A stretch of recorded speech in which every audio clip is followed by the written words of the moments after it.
It's Wednesday, October the 8th. Today, reaction following the judge's decision to grant bail to a truck driver accused of killing a mother and daughter. Your morning starts right now.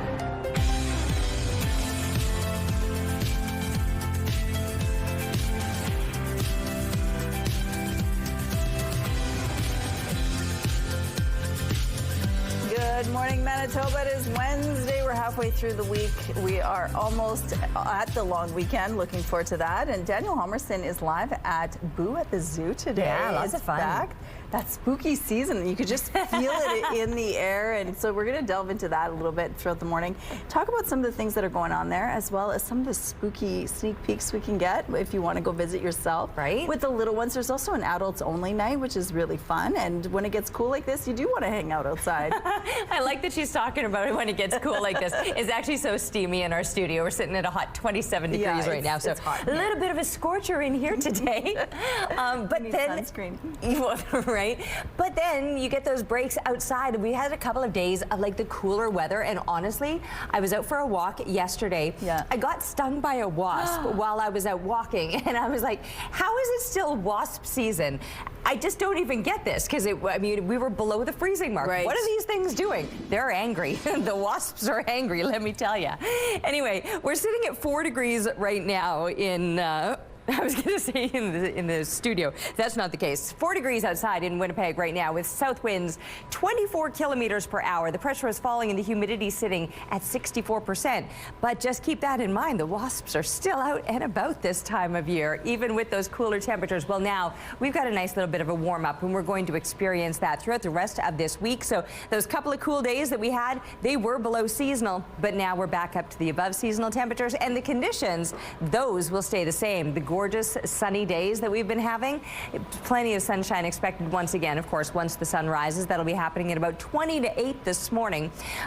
There are some clouds across parts of northern Manitoba, though, and those will likely last throughout the day today. With those clouds, the possibility of a bit of precipitation just along that very most northern border. Mainly just cloudy conditions through the north, east central Manitoba, but all throughout the south into parts of northwestern Ontario, and obviously further off to the west of us. Conditions very clear, very sunny, and warmer than it's been, pushing up into those mid to high teens. And even parts of northern Manitoba will start to see things clearing out. Central Manitoba, certainly, as the days go on. We've got that sunshine to last through the week, and these above seasonal temperatures that'll carry us into the start of the weekend.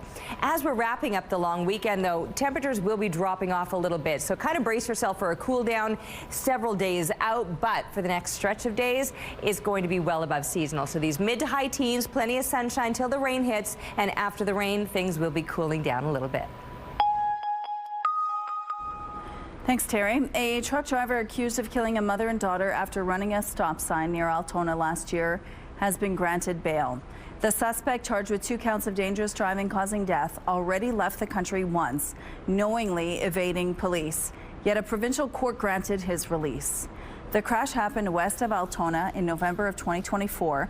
Police are alleging Navjeet Singh was driving a semi-trailer that drove through a stop sign and hit an SUV. The crash killed 35-year-old Sarah Unger and her 8-year-old daughter Alexa. But before police could charge him with any crime, Singh left the country, and a Canada-wide arrest warrant was issued. He was taken into custody in August after he returned to Canada. During the hearing, the prosecution, which opposed bail, said Singh falsified his driving records and was fatigued at the time of the collision. They also said Singh knowingly evaded police for 9 months. The judge is attaching several conditions to Singh's release, including a curfew at Singh's Ontario residence. He also must forfeit his driver's license and passport. Singh can't leave the provincial boundaries of Ontario or Manitoba, and he must check in with Morden RCMP by phone every week. Manitoba Premier Wam Kanu says in this case, granting bail is not a good look for the justice system. When it comes to the Crown, in this case, reading his comments in the media, he said, and I quote, "This release would endanger public confidence in the justice system," end quote. I happen to agree with that. In this particular instance, I think we have to, with all respect that we have for the justice system, encourage our judges and justices of the peace to reflect on the role that their decisions will have when they are learned of by the public. Meanwhile, opposition justice critic Wayne Balkin says Canoe failed in his promise to reform bail in Manitoba. If he finds a flaw in the system, instead of chastising or admonishing a judge, he needs to make that systemic changes within the system. And he also needs to advocate for those changes at a federal level where the responsibility lies on bail. The allegations against Singh have not been tested in court. The case is scheduled to be heard on December 16th. Altona residents and businesses may be able to help investigators solve crime. The town's police service has launched its Safe Neighborhood Camera Registry. It encourages people with doorbell and other cameras to let police know their homes are equipped with the technology. CTV's Jeff Keel shows us why police want to know who's got a camera and how residents are feeling about it. Gord Sawatsky is sprucing up the Trans-Canada Trail just south of Altona, so he's not home right now. But his doorbell camera and another camera on his backyard shed are keeping an eye on things just in case. It's peace of mind just to know that I can look at my house at any time from my phone. And now Sawatsky is letting the Altona Police Service in on it. If there's a situation that happens on my street, that possibly my camera might be of value to them. Altona Police say they're joining other Manitoba police forces in launching the Safe Neighborhood Camera Registry. It's a free and voluntary program that lets police know who has doorbell and other security cameras. They're encouraging homeowners and businesses to sign up. This is just another avenue where we can reach out and ask for assistance. Chief Dan DeFer says if a crime happens, police can see if anyone in the vicinity has a camera and ask them for any relevant footage, which could help investigators with the case. It also saves officers from door knocking, which can take time, as they would already have addresses, phone numbers, and emails of the camera owners who they can then contact and ask. Could you check your system, on Tuesday between 10 and 6, this happened. Can you see if there's anything on your cameras? And while some may have privacy concerns about the program, the chief says police have no access to the security systems and handing over footage is voluntary. This does not give us in any way any access to the people's cameras. We're not monitoring any camera systems. Gord Sawatsky has already registered his cameras. I don't see why anyone wouldn't do this. Jeff Keel, CTV News, Altona. The registry is also open to people in Plum Coulee. The same program was launched earlier this year in Morden. Altona Chief Dan DeFer says they watched to see how that program went, deciding to move forward with their own registry. No deal was announced, but there were a lot of compliments for Prime Minister Mark Carney at the White House yesterday.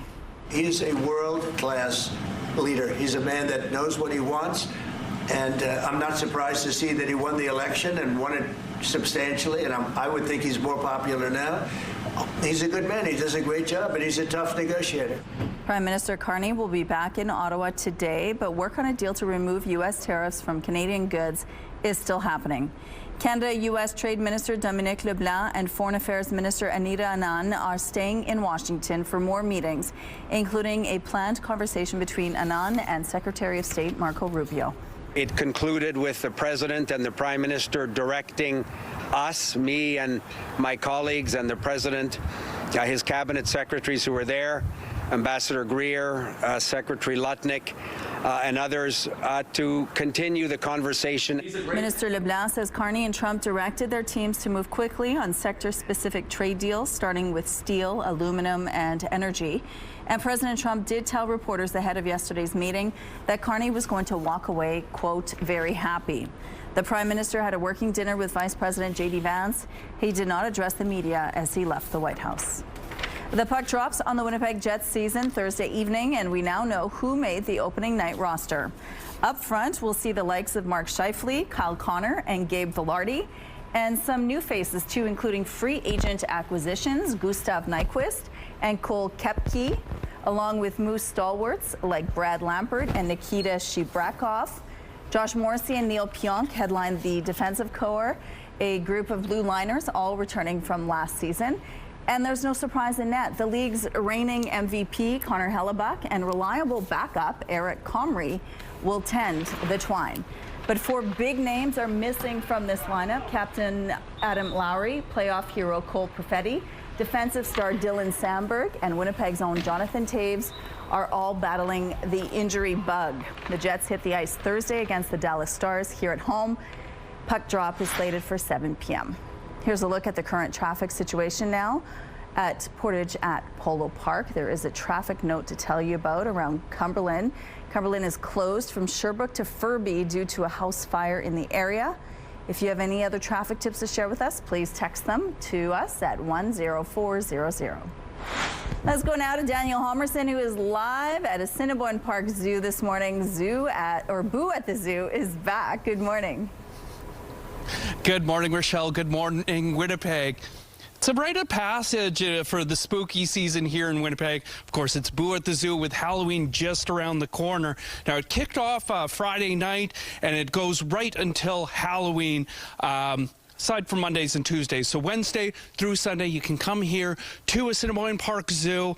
And this morning, we're going to take a tour through Spookyville. Now, cameraman Kenny is a little worried. I told him I'm not going to leave him alone. And that's the great thing here. It's family-friendly, frightening fun. So no jump scares for the little ones, but tons of fun on our way. As I mentioned, we're going to head into Spookyville shortly. We're going to check out some of the food offerings this year. It's going to be a great morning. And yeah, Kenny, don't worry. Don't worry. It's going to be okay.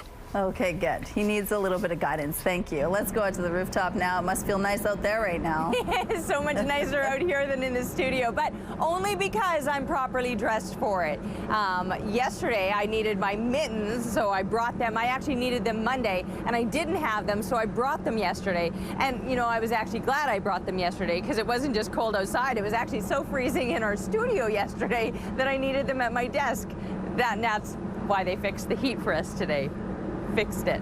Anyway, it is nice and cool out here this morning. 3 degrees right now. We've got the winds. They're 26 clicks out of the south right now. The pressure is falling and the humidity sitting at 67%. So it is going to be warming up though throughout the week. So before you reach for your thermostat to make those adjustments, just know that Mother Nature is going to make some adjustments. So hold on. Everybody just relax right now. The temperatures throughout this week will be back up above seasonal again. We're talking mid to high teens and even hitting into the low 20s later on as we're kicking off the weekend. We've got clear conditions, plenty of sunshine to enjoy between here and there. A few extra clouds across the north, but you're still in for some pleasant temps. Taking a break right now. We'll be back with more CTV Morning Live. Weather is brought to you by MJ the Musical at Centennial Concert Hall, November 5th to 9th.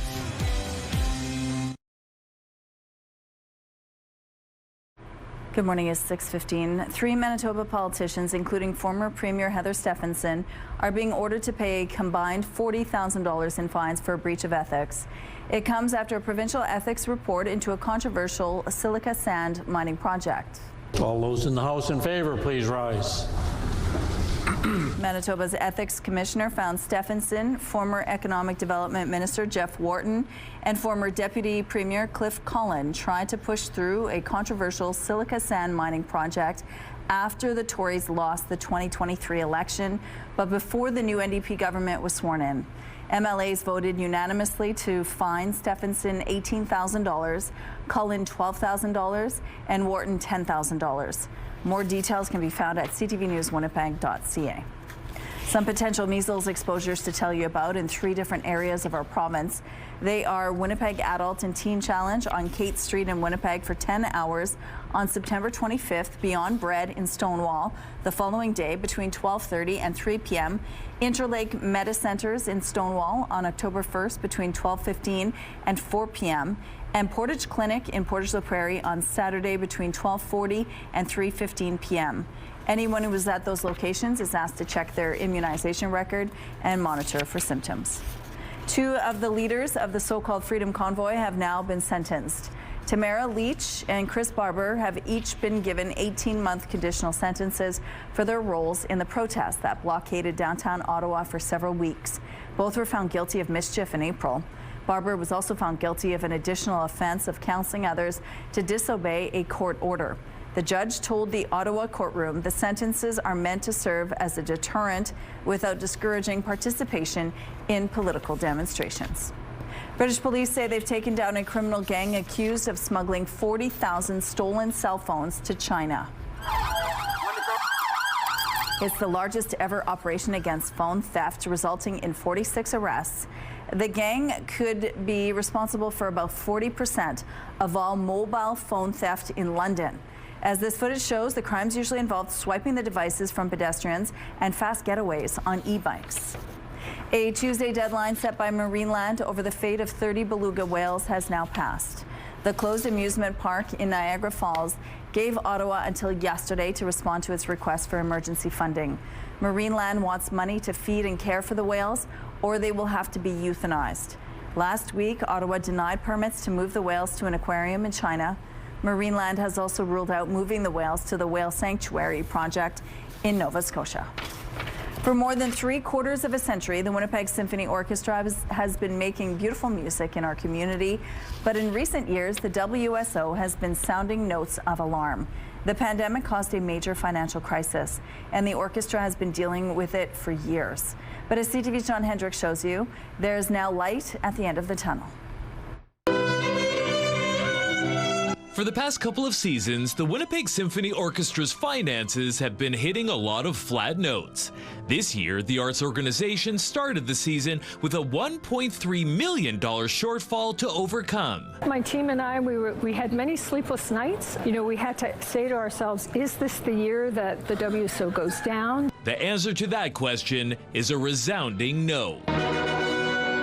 At the WSO's annual general meeting Tuesday, the group revealed they've done more than just break even. We turned what looked to be the potential of a second deficit into a small but highly satisfying surplus. A $140,000 operating surplus. How did they do it? WSO officials say it was a truly collective effort. They cut administrative expenses, signed a lean contract with the musicians, and increased single-ticket sales. People have come back. We've seen a 30% increase in sales. Our donations are the highest that they've been in the WSO history. We've had government partners step up to the plate. But that doesn't mean that WSO can hang a mission accomplished banner on the Centennial Concert Hall. Almost half of the one-time donations received were non-renewable, meaning they won't be there for the 2025-2026 season. So we're going to have to try some different things, and we've been trying some different things, and they're showing success in terms of attracting a whole new audience base, which is what it's all about. Sweet music for the ears of fans who want to ensure that WSO survives for another 75 years. John Hendricks, CTV News, Winnipeg. Work also continues on the WSO's long-term plan to renovate Pantages Theatre. Officials hope to have clarity if they will be able to successfully meet fundraising goals before the end of this year. Junior varsity teams opened up Week 7 on the gridiron with an exciting matchup at River East Collegiate.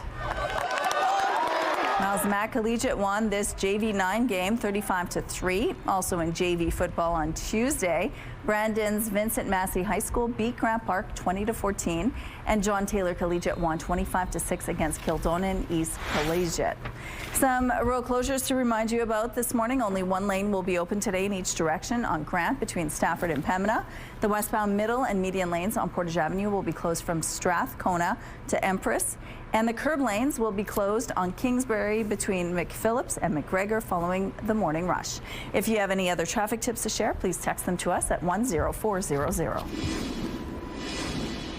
Looking now through the Bathfitter Live Eye Bathfitter, your bath and shower experts for more than 40 years. Clear, dark, not cold though. I mean, not compared to what is normal for this time of year. Yesterday, we had slipped below the freezing mark this time of morning. Today, we're sitting at a much milder 3 degrees and even slightly above seasonal. A normal low would be 1. So Winnipeg is at 3. We're seeing similar temperatures all through the southeastern part of the province. A little bit cooler in Brandon, but then look at this, 5 degrees, Roblin, Melita. Dauphin, a much balmier 11 degrees to kick off your morning. And then there's Swan River at 3. So Dauphin does seem to be a little bit of an anomaly in those double digits right now. Below the freezing mark, we've got Churchill coming in at -3 and Gillam at -2. But most places across northern Manitoba are also just a few degrees above the freezing mark this morning. There's some heavier clouds across northern Manitoba and even through parts of east central Manitoba. Not the case here in the south. We've got just a couple of clouds over us here in Winnipeg. I've been noticing that moon still looking so very full, but a few clouds in front of it this morning. Not so many that you can see it shining through. Oh, see, there it is. Look at that. And those clouds are gone. So anyway, it has been clearing out here across southern Manitoba, and you can expect plenty plenty of sunshine then as a result throughout the day today. 4 degrees as kids get settled into the classroom. 12 degrees by noontime. That's a nice big jump. And even further yet, 16 by the time they're coming home from school. So a pleasant day ahead, and the rest of this week will actually be spent with these mid to high teen temperatures. So very pleasant, not just with the temperatures, the conditions as well. Plenty of sunshine right into the start of the weekend before we see some rain on Sunday. And there's the moon with a bald eagle in flight just in front of it. Very cool picture taken by Alan. Keep the photos coming, please, to Winnipeg Weather at ctv.ca. We'll be back right after this. Your morning just got a whole lot richer. We're giving away a staggering $20,000. Imagine what you could do with an extra 20 grand. A dream vacation, home renovations, paying off some bills. The possibilities are endless.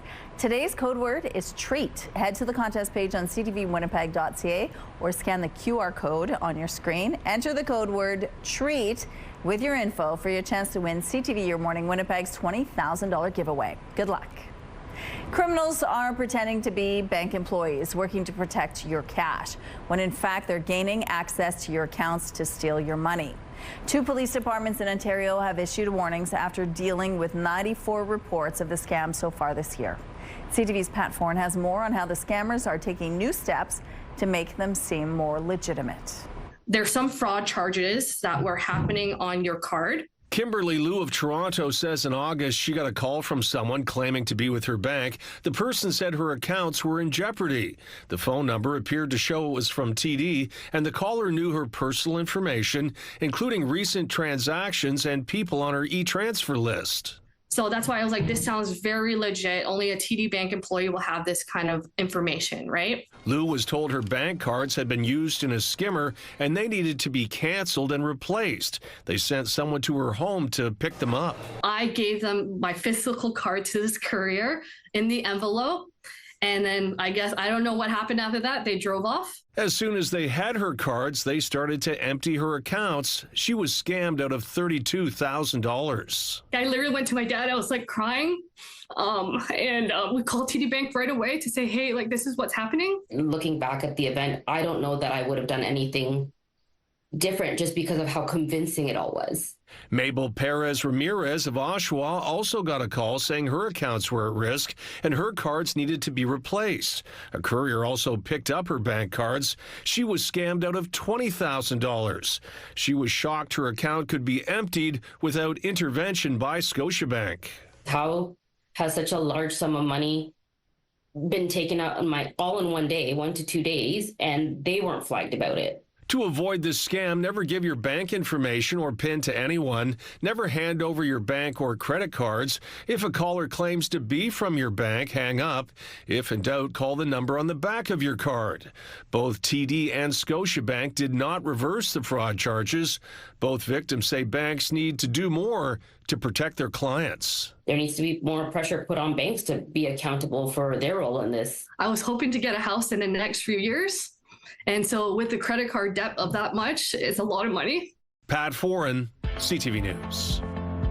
Your Morning Winnipeg. Coffee is brought to you by Robin's Donuts, your favorite stop.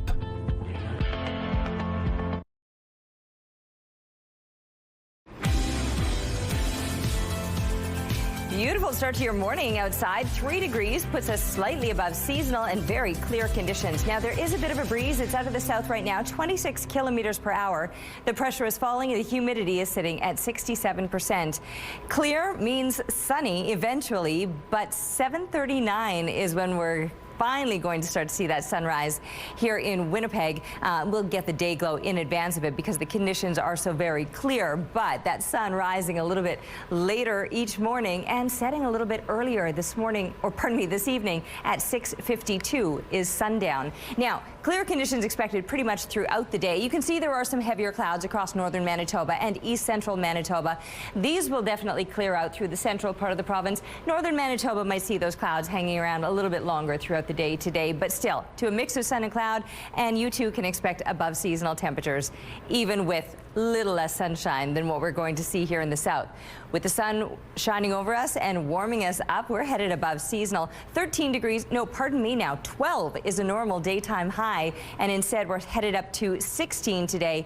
With winds out of the south, they will get gusty at times to 50 kilometers per hour, and those winds still on the gustier side even overnight. As we drop down to a balmy 9 degrees, I mean, our overnight lows are going to be shockingly mild in the next few days, as well as our daytime highs still pushing above seasonal, so 19 on tap tomorrow.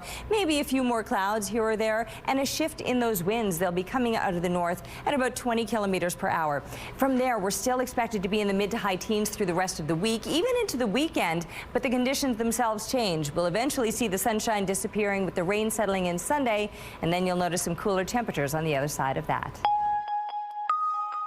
Winnipeg police have released the latest results of its retail theft crackdown. In September, police teamed up with the Retail Council of Canada and the local business community to target shoplifters. 84 arrests were made, resulting in more than 200 charges, and more than $10,000 worth of stolen items were recovered. Police also arrested 9 prolific offenders allegedly responsible for stealing more than $22,000 worth of goods. The WPS plans to continue targeting high crime areas and says it will work with social safety net providers to ensure support for people facing food insecurity, poverty, or addictions challenges. It's been 2 years since the start of the Israel-Hamas war. CTV's Dawn McEwen reports on the impacts felt here in Winnipeg. In Winnipeg, it's a somber anniversary for the Jewish community. It's a day where the community is really struggling to try to reconcile, number one, the atrocities of 2 years ago, and number two, and probably more painfully, that the war still goes on. Gustavo Zentner with the Center for Israel and Jewish Affairs says it's hard to believe it's been 2 years since the October 7th Hamas attack in Israel. I don't think anyone would have predicted that the impact of the attacks in Israel would have such ramification worldwide. 1,200 people were killed in the initial attack carried out by Hamas-led militants, leading to a war that has left tens of thousands of people dead, cities razed to the ground, and 48 hostages held by Hamas yet to be released. Zentner says the impacts of the war are also being felt closer to home, as he says the community has been facing a rampant surge in anti-Semitism. I think there's a lot of misinformation out there.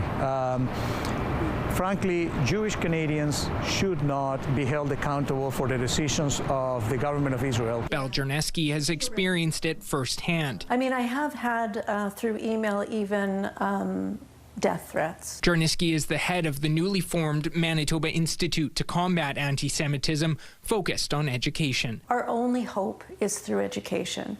I think that there are so many people that don't realize what they're saying. 2 years into this war, Ramsey Zeed with the Canadian Palestinian Association of Manitoba says the tension is being felt among the Palestinian community as well. The people of Palestine deserve, to live without fear of being bombarded on a daily basis at any given moment. Zeed says with peace talks between Israel and Hamas ongoing, he hopes to see international governments step in and put an end to the war. We always have to be hopeful. I mean, the day that we lose hope is going to be a very tragic and sad day. Danton Unger, CTV News, Winnipeg.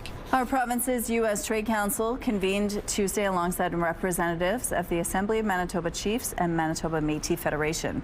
They were scheduled to discuss priorities ahead of a review of the Canada-United States-Mexico trade agreement. The U.S. Trade Council was established earlier this year and has reps from more than a dozen Manitoba industries such as mining, manufacturing, and agriculture. The Union for Striking Canada Post Workers is planning to meet with Procurement Minister Joel Lightbound today. Postal workers took to the picket lines nearly 2 weeks ago after Lightbound announced sweeping changes that would see reduced mail delivery, post office closures, and the phase out of door-to-door service. The Canadian Union of Postal Workers says today's meeting will focus on demanding Lightbound publicly rescind those changes and Canada Post's latest contract offers.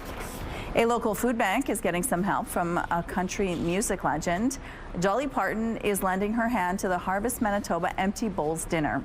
The event features a celebrity bowl auction where stars create one-of-a-kind bowls and autograph them. Parton fired, glazed, and decorated this bowl herself. She used costume pieces from past performances, including pearls and feathers. This is one of the costumes she used. Dolly's bowl will be auctioned off with more than 30 others created by celebrities like Katy Perry and Jelly Roll. As of Tuesday night, more than $21,000 has already been raised. We work with celebrities, personalities, really globally, through connections that we have here in Manitoba and beyond. And we get celebrities to sign bowls. Each one is hand-signed, hand-painted, decorated. Each one is a completely unique, one-of-a-kind piece. And then we auction them off. You can bid for Dolly Parton's bowl online until October 18th. Visit harvestmanitoba.ca. The 2025 Empty Bowls Celebrity Auction and Dinner is Thursday, October 16th at the RBC Convention Center. The Blue Jays had a Game 3 win and series sweep in their hands. Then they gave it all away. In the left. Barger's out. He says that he's got it and then loses the ball. Wells into second. The Jays jumped out to a 6-1 lead over the Yankees early, but defensive errors and cold bats opened the door for a comeback. Aaron Judge tied the game with a 3-run shot, and then New York never looked back, winning Game 3 9-6.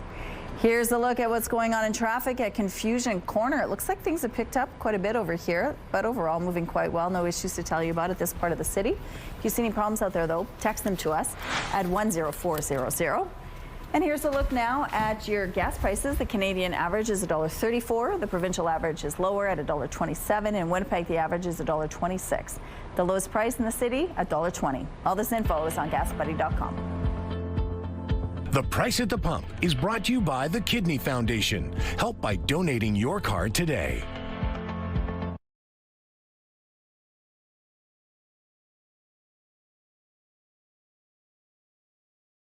Weather is brought to you by Blinds Are Beautiful. Our new Hunter Douglas showroom is at 900 Lorimer. All right, standing out here in the dark, waiting for the sun to rise. 20 to 8 or 7:39 officially is when the sun begins to rise. But we should start to see the day glow before long because it's so very clear out here this morning. And it's warmer than it's been the past couple of days when we were slipping below the freezing mark. That's not the case today. Sitting at a much milder and above seasonal 3 degrees. A bit of a breeze, though. Those south winds are 26 kilometers per hour, with the pressure falling and the humidity sitting at 67%. These clear conditions will set us up for plenty of sunshine today. I mentioned we just have to exercise a little bit of patience before we even begin to see that sun, but all through southern central Manitoba, sunny conditions are expected. And for northern Manitoba, you've got a few extra clouds, but a mix of sun and cloud will still make for a very pleasant day. And the temperatures, they're going to be beautiful throughout the rest of this week, climbing back up above seasonal. Mid to high teens is what we can expect through the rest of this week and into the weekend. And for the most part, we'll see sunshine taking us there until Sunday. That's when we're probably in for our next round of rain. And then after that, those temperatures will be dropping off considerably. Let's head over to the zoo right now where Daniel is. Daniel, how's it going out there? It's a little cool out here right now, but we have this almost full moon, which is perfect because, of course, it's Boo at the zoo. And I'm joined by Danny Wanger, the communications coordinator here at Assiniboine Park Conservancy. Good morning. Good morning, Dan. Boo at the Zoo, something you look forward to every year. What's new here this year? Oh my goodness. Good morning, everybody. Welcome to Spookyville. This is our brand new part of Boo at the Zoo this year. We've got some new displays, some new fun, tasty treats. Oh my goodness, you're going to have such a wonderful time coming down. Every select dates up till October 31st. What's new this year? We've got the Hallows. You want a little bit spookier? We've got a little spookier. We got a nice little trail that's a little bit scarier for the bigger grown-ups, and we've got Haunts Corral, we've got Hexmore Academy. You can come join the fall ball, and we've got a lot more fun stuff coming up today that we'll talk about. That's brand new. Before people come down, I mean, whether it's their first time here at Boo at the Zoo or whether they come every year, what should they know? Make sure to go to our website first off, assiniboinepark.ca, if you're wondering about questions or things going on here. We do hope that people go online to book their tickets because we actually are seeing some sellouts for certain time slots on the weekend. So make sure to head to there. We love costumes. Please come dressed up. We love it. But make sure to leave your props at home, like your swords and whatnot. And also we do go rain, sun, or snow, so make sure to dress for the weather. And, well, you mentioned costumes. What's your go-to costume when it comes to Halloween? Gotta say, I do like my witch's hat this morning. I do have some other little costumes I'll wear throughout the morning. But my favorites for other folks, I do love the Disney princess dresses, seeing all the Annas and Elsas running around. It's so much fun. I love when everybody gets together. And like a good group costume. I saw a Ghostbuster one last year. Loved it. So any sort of group, any sort of effort is my favorite. Awesome. So we are here at Boo at the Zoo. We're going to head into Spookyville, and we'll be right back with more CTV Your Morning Winnipeg.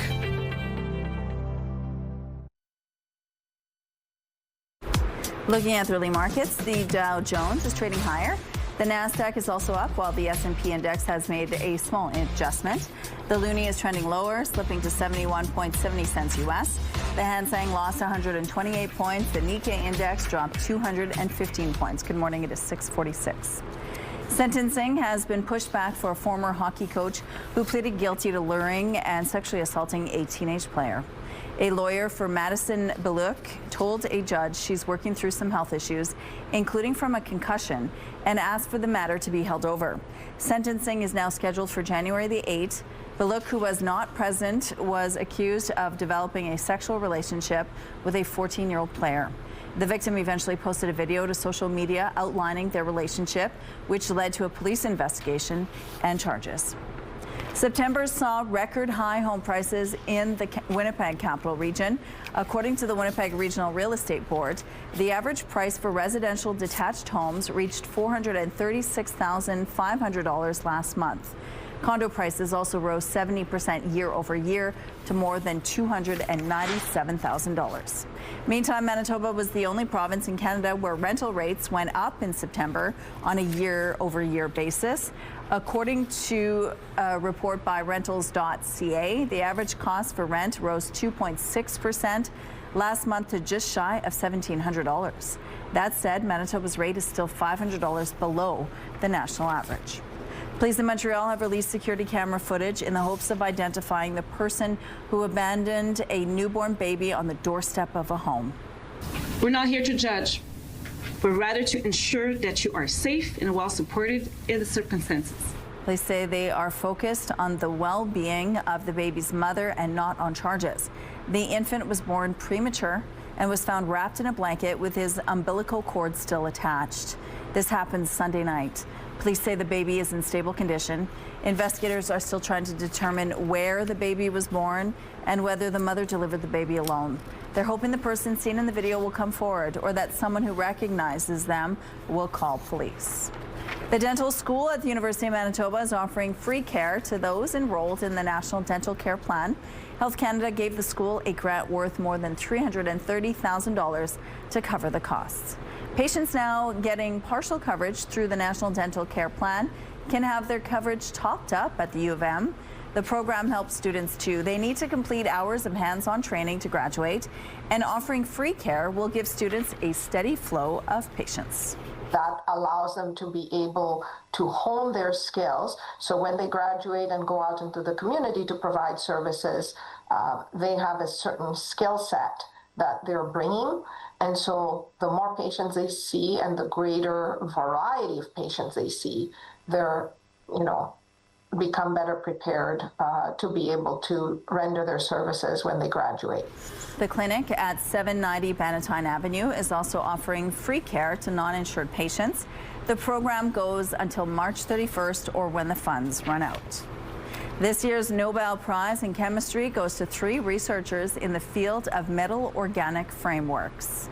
Imagine that the tools of chemistry could be used to create entirely new materials with unheard of properties. What are metal organic frameworks? It's a type of metal that's able to harvest water from desert air, capture carbon dioxide, and store toxic gases. The three winners are Susumu Kitawaga, Richard Robson, and Omar Yagi. They're credited for finding a way to put large cavities in the metal so they can hold more stuff.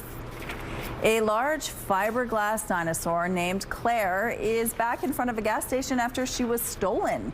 Claire was stolen last week, but suddenly returned Monday with a note attached reading, quote, "I'm sorry for stealing Claire. Please do not press charges. Thanks." The gas station's owner says he's not planning on pressing charges. The U.S. fuel retailer Sinclair incorporates the outline of a dinosaur in its logo. And we have some road closures to remind you about this morning. Only one lane will be open today in each direction on Grant between Stafford and Pembina. The westbound middle and median lanes on Portage Avenue will be closed from Strathcona to Empress. And the curb lanes will be closed on Kingsbury between McPhillips and McGregor following the morning rush. If you have any other traffic tips or updates to share, text them to us, please, at 10400. Outside now, it's 3 degrees with a bit of a breeze out of the south, 26 kilometers per hour. The pressure is falling and the humidity sitting at 67%. It is very clear all across southern Manitoba, even west central Manitoba, very clear right now. We do have a few extra clouds over east central Manitoba and certainly across the far north as well. But even with those clouds, you'll still enjoy a bit of sunshine through them. Not necessarily the case with like the far northeast. Probably just going to be a little bit more overcast today. But look at these temperatures, well above seasonal. For example, around 2-3 degrees. Those are normal highs up around the Churchill area. You're headed up to 9 degrees. And mid-single digits would be seasonal through the rest of the area. We're again pushing up into the double digits, even some low teens. So it might not be a day with a lot of sunshine. You'll probably see a little more in some parts of northwestern Manitoba, more of a mix of sun and cloud. Further that you go into the north, those heavier clouds will hang about. But again, mid to high teens, even some low 20s being reached up into parts of northern Manitoba. Dauphin, you've been at a balmy 11 degrees already, but some high teens and low 20s expected through the southwest. It won't be quite that warm here in the southeast, more in those mid to high teens. But again, 13 degrees, that's normal for this time of year. Northwestern Ontario, fairly clear and pleasant temperatures as well. And in fact, the rest of this week, we've got above seasonal temperatures and plenty of sunshine until some rain moves in on Sunday. Thanks, Terry. The U.S. president expressed a shift in tone towards Canada during a critical sit-down with the Prime Minister at the White House Tuesday.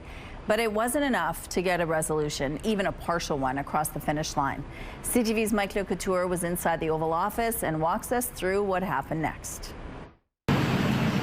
With a firm but friendly handshake, Prime Minister Mark Carney arrived at the White House for his working lunch with U.S. President Donald Trump. I think they're going to be very happy. We have a lot of things that we're working on. In a 32-minute Oval Office meeting, Trump called Carney a great man several times, adding he's confident they'd work through the issues preventing a deal on tariffs.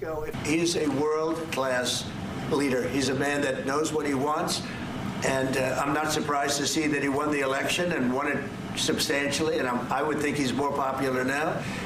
He's a good man. He does a great job, and he's a tough negotiator. If he's a great man and you want to do a deal with Canada, why aren't you? Because I want to be a great man, too. Trump says the two countries are in a natural business conflict because Canada and the U.S. want to make similar things on both sides of the border. It's a tough situation because we want to make our cars here. At the same time, we want Canada to do well making cars. So we're working on formulas, and I think we'll get there. Carney said the two countries are competing, not in conflict. We are the largest foreign investor in the United States. $500 billion in the last 5 years alone, probably $8 trillion in the next 5 years if we get the agreement that we expect to get.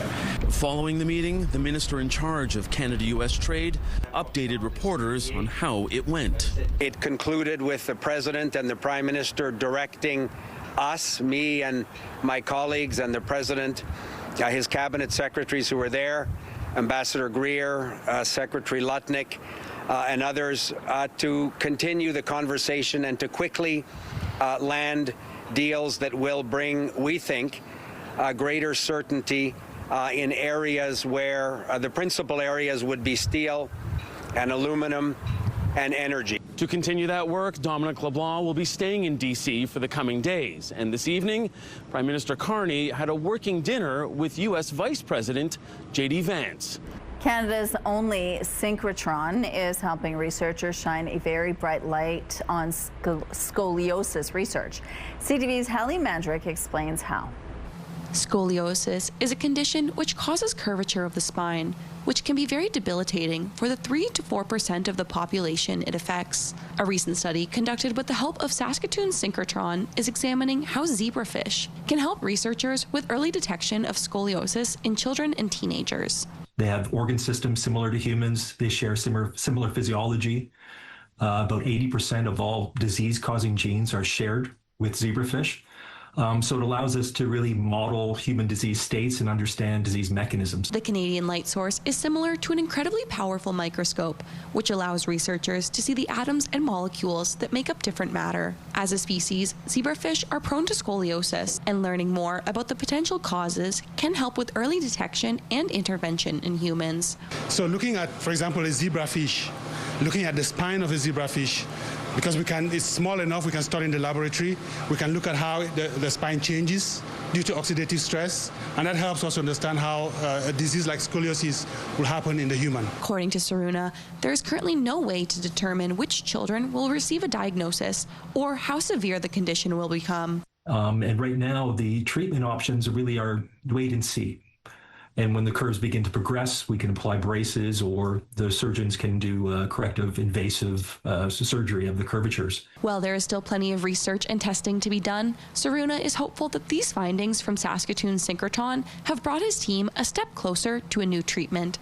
A clinical study is currently underway at Sick Kids Hospital in Toronto to see if these findings in zebrafish could be applied to humans. What I'm hoping is that because we've demonstrated a simple non-invasive, over-the-counter therapy can work in our zebrafish models, if this translates, it may be a way of actually preventing severe curve progression in patients. Hallie Mandrick, CTV News, Saskatoon. We're going to take a break here. We'll be back after this with more Your Morning Winnipeg.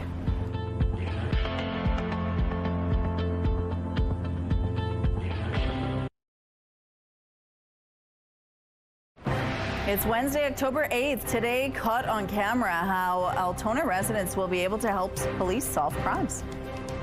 Plus, upgrades in the exchange. What changes have been made to Winnipeg's Old Market Square? And a major recognition, how the city is honoring decorated curler Dawn McEwen. Your Morning Winnipeg starts right now.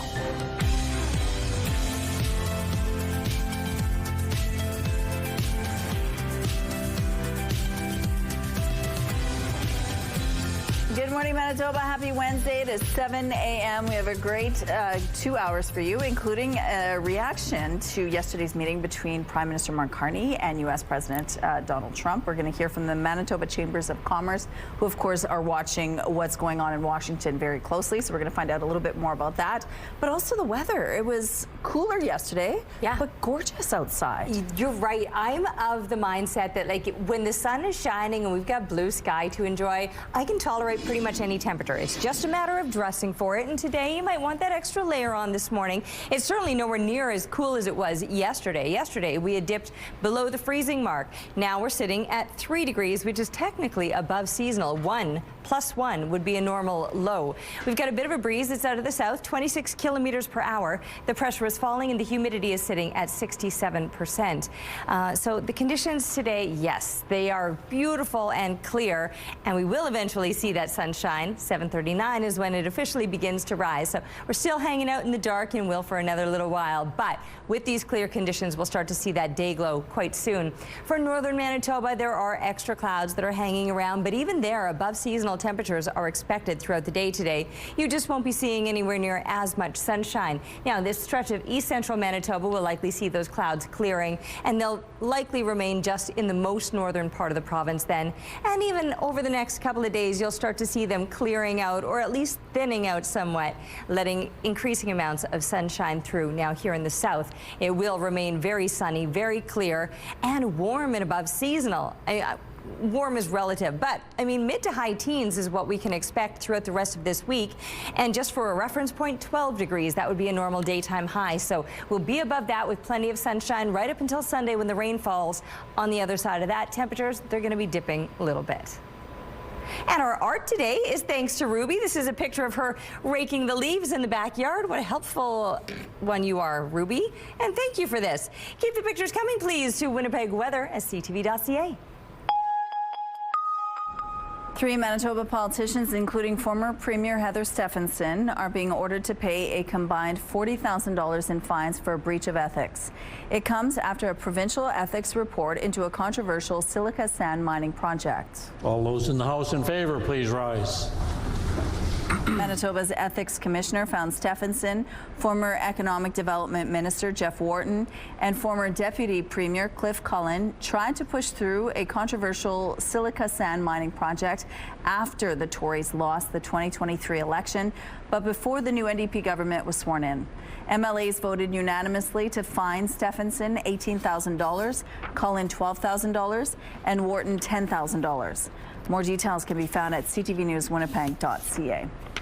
Altona residents and businesses may be able to help investigators solve crime. The town's police service has launched its Safe Neighborhood Camera Registry. It encourages people with doorbell and other cameras to let police know their homes are equipped with the technology. CTV's Jeff Keel shows us why police want to know who's got a camera and how residents are feeling about it.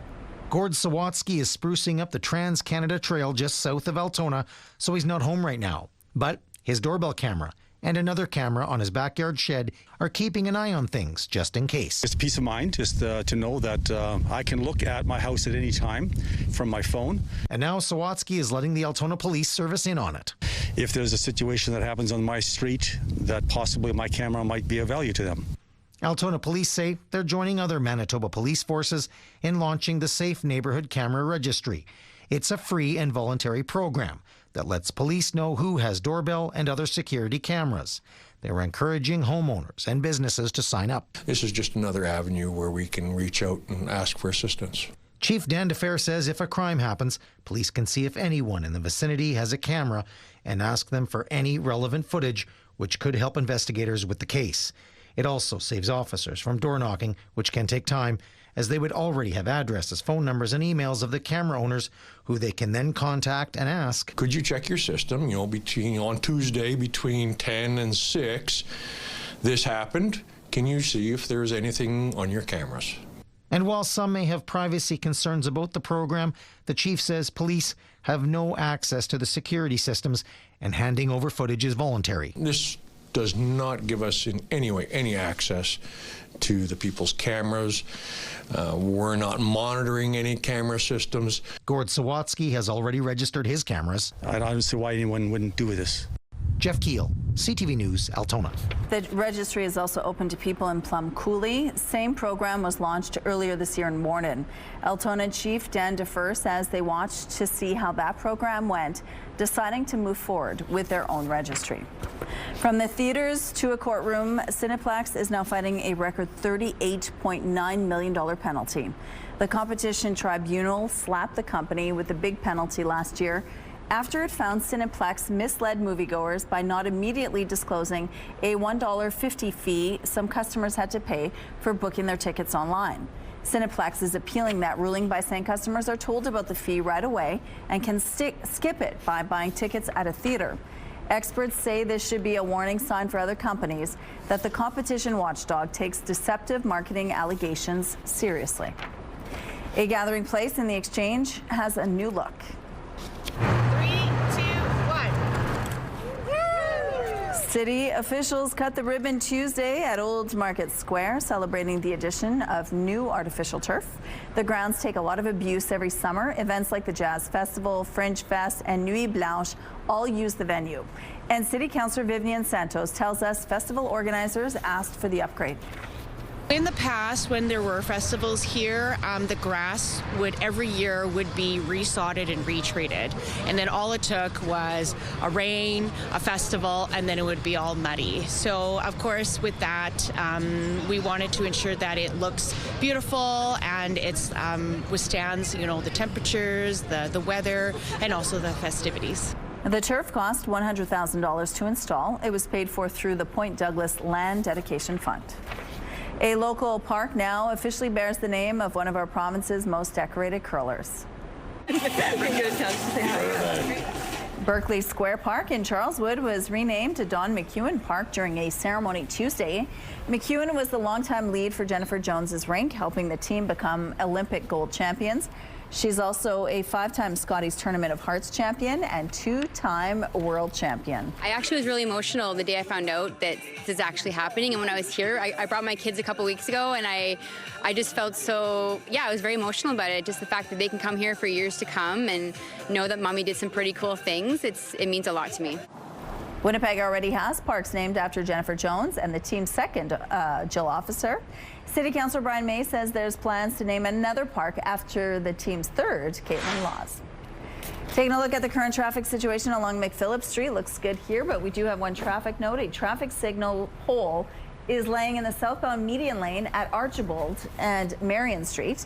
A repair crew is on the scene. If you have any other traffic tips or updates to share, text them to us at 10400. After flirting with the $4,000 U.S. ounce mark before pulling back, gold has now smashed through that. Analysts have raised their forecast for December from $3,800 an ounce to $4,200, and some say it could climb as high as $4,700. Analysts say cyclical factors such as rate cuts by the U.S. Fed, triggered by a weakening U.S. labor market, growing U.S. debt, and growth risks caused by tariffs are fueling it. European markets appear to be rebounding from the political crisis in France. Stocks there rose to new records on word a French budget deadlock could soon be resolved and a snap election avoided. The banks and healthcare sector leading the way.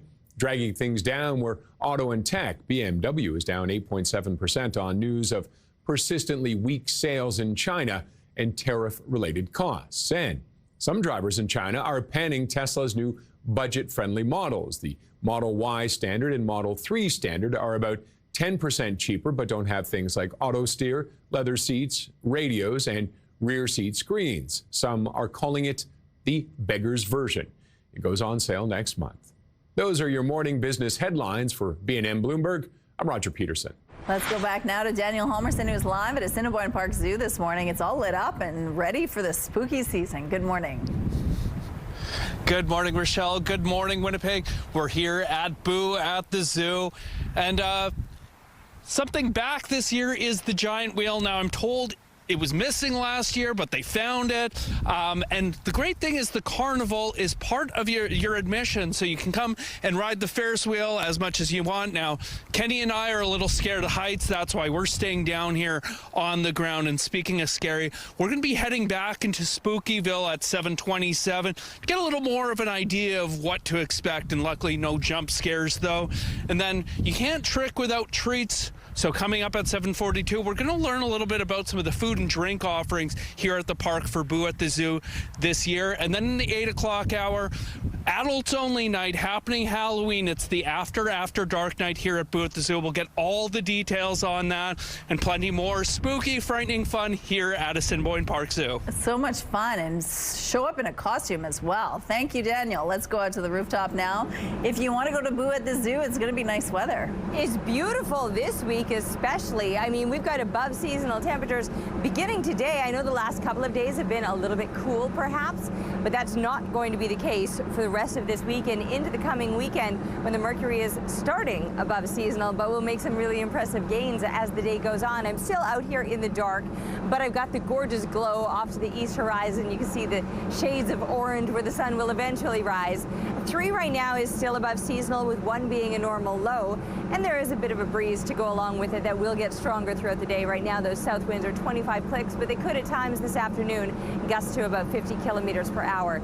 Pressure rising, the humidity humidity sitting at 67%. Now, it's central and southern Manitoba that are going to be enjoying abundant sunshine for today.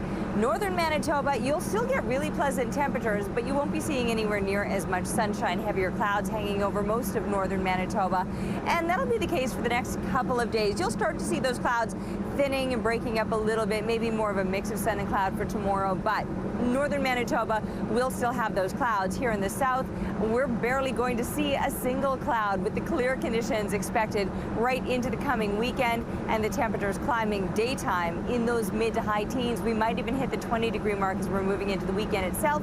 It all comes to an end on Sunday with some rain and some cooler temperatures on the other side of that.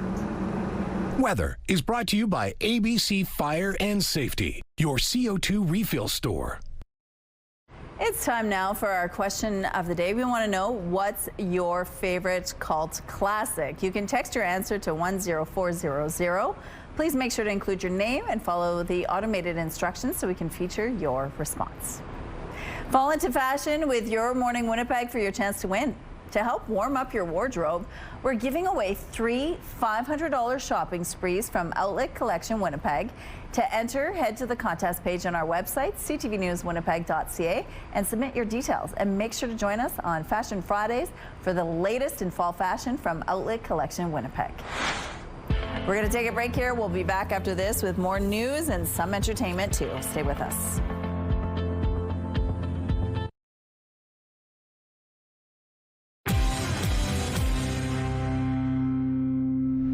Good morning, it is 7:16. Some potential measles exposures to tell you about in 3 different areas of our province.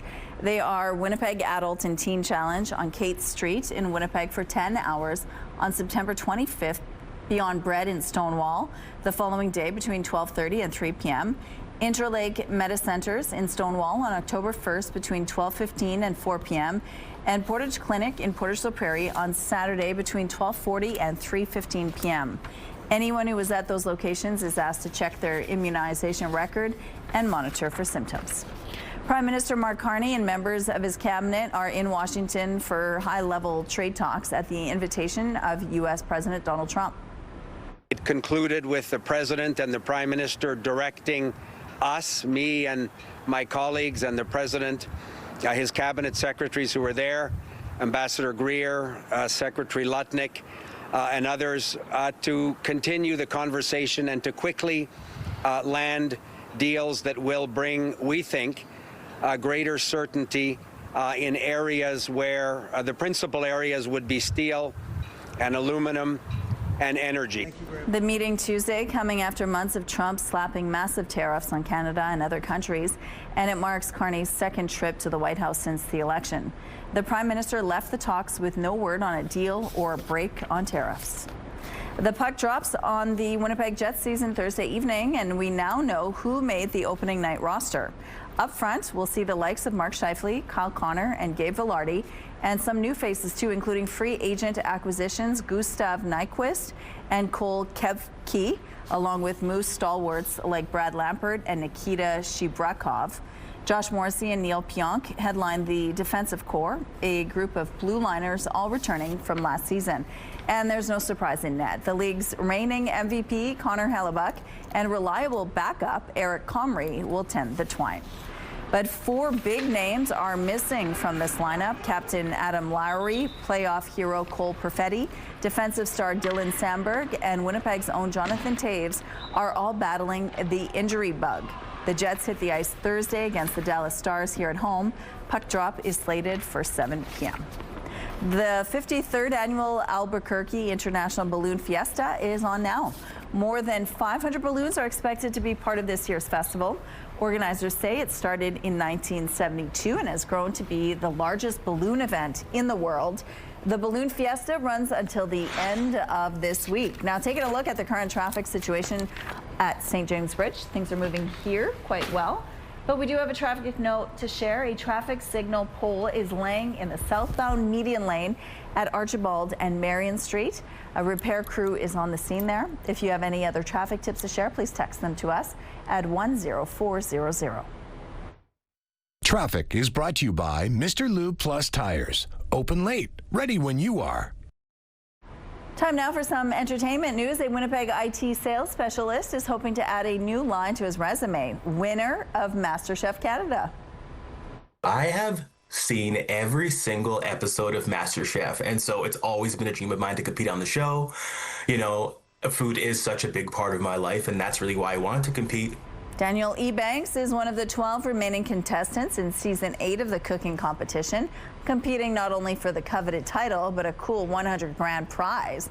The 38-year-old describes himself as a super passionate home cook who expresses his Jamaican roots through his dishes. Despite it being a competition, Ebanks says he's had a great time getting to know the other contestants.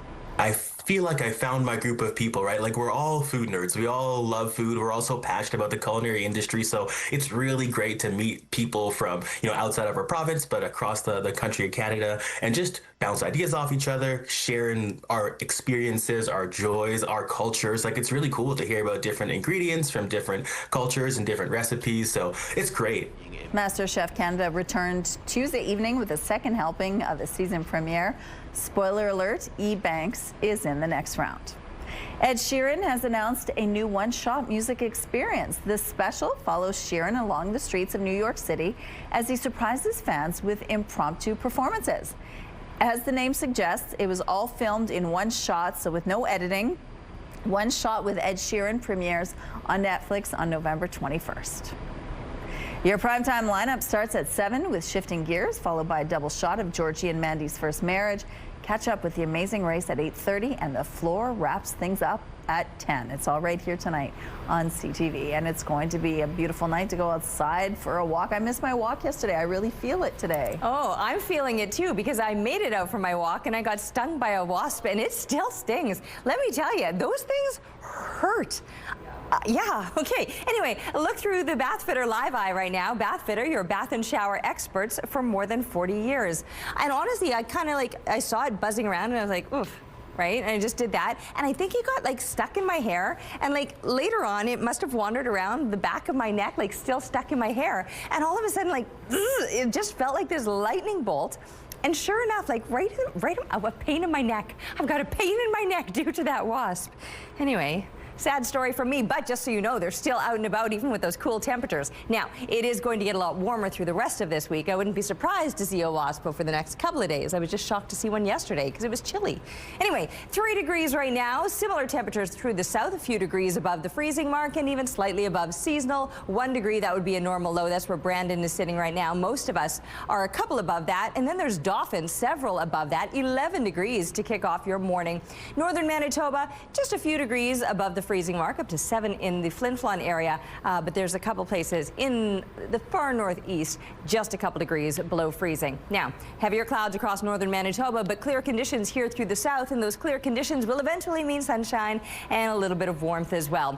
4 degrees as kids get settled into the classroom. Noontime, 12 degrees and 16 by the time they're coming home again, which is well above seasonal. 12, that lunchtime temperature, that would be normal for this time of year. Will remain above seasonal through the week. Plenty of sunshine till Sunday. And with that rain on Sunday, we've got some cooler temps to follow. Beautiful shot of the moon rising behind the tree in Beaudry Park, and that eagle flying in the foreground there. Very great shot. Thanks, Alan. Keep the pictures coming, please, to Winnipeg weather at ctv.ca. Your morning just got a whole lot richer. We're giving away a staggering $20,000. Imagine what you could do with an extra 20 grand. Maybe a dream vacation, some home renos, paying off some bills. The possibilities are endless. Today's code word is treat.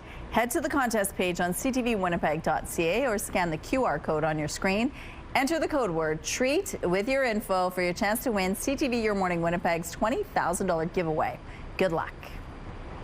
At Your Morning Winnipeg, we're all about celebrating your amazing pets, furry, feathered, or scaly. Your Pet of the Week submissions have been amazing, and we want to see even more. Whether it's dogs, cats, birds, or any other pet pals, send them our way, please. Drop your pet photos and a fun little story about them to Pet of the Week at ctv.ca, and then catch us every Thursday to find out if your pet is our Pet of the Week on Your Morning Winnipeg. It's a major step toward helping thousands of patients waiting for an organ transplant. And it's all because of a medical achievement out of UBC. As CTV's Dimitra Maragos explains, the breakthrough has the potential to make any donation universal.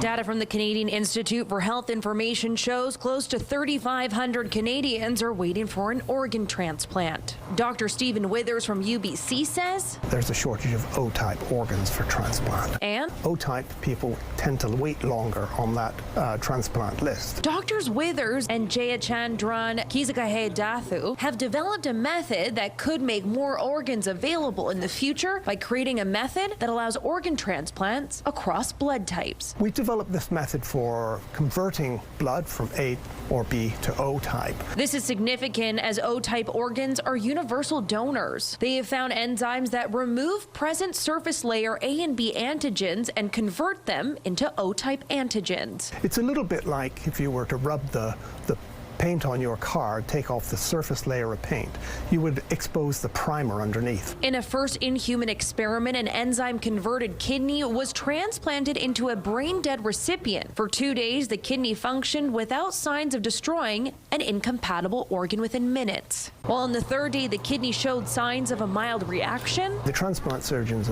assured me that they should be able to control any subsequent rejection. While doctors have been able to perform transplants with different blood types in the past, it takes a week to prep the patient. This research shows it can be done much faster without a living donor. The patient doesn't need any significant preconditioning, but the organ itself just needs a treatment for 1 hour with our enzymes, and that's it. They add this could dramatically impact organ wait times across the board. The number of organs available for transplantation is going to be increased. Although this is an exciting breakthrough, there are still more studies to be done, and the doctors tell me that clinical trials are still a ways away. Demetri Marigo, CTV News, Vancouver. Coming up, this is the scene at Boo at the Zoo. A spooky good time had by all. Stay with us for more on Ooh, it is creepy. We'll be back after this with more. Let's go back now to Daniel Halmerson, who's hanging out at Assiniboine Park Zoo. It's a spooky place to be right now. Good morning. Good morning, Rochelle. Absolutely. It is, of course, Boo at the Zoo. We're back here in Spookyville, and we're in the mansion of Haunt, and as you can see behind me, it's pretty spooky in here, but it's also warm, so it's really great. I'm joined again by Danny Wanger from Assiniboine Park Conservancy. So, Danny, what brings families back to Boo at the Zoo year after year? What brings people back is that sense of the spookiness, of wanting to enjoy the Halloween season. And what's really nice with Assiniboine Park Zoo being kind of right in Winnipeg is you don't have to go too far if you're in Winnipeg to come and enjoy the spooky season. It's really wonderful that we've had this event for so many years. So now it's kind of all the new parents are kind of bringing their kids as this nostalgia, like, remember when I got to do this and run around and be a kid. And it's bringing this whole new generation to come and enjoy the spookiness here at the zoo. And for those who have been here before, what's new this year? We kind of talked about that last hour, about what can people expect at Boo at the Zoo this year? So this year, the big thing is Spookyville, our imagined magical town. So we are in Mansion of Haunt. It is our Victorian mansion as we look for the ravens on the screen behind me. We also have Hexmore Academy. That's our event tent that is, I was told, is hosting a pretty cool dance party every night. So that would be really fun to go to. We have a hay bale maze for the toddlers in Haunt's Corral near the McFeeters Heavy Horse Center, which is really fun. And this year as well, we have a trail that we've used previous years with our Dunker Troll, but this year it's the Hallows. It's a little bit of a spookier trail.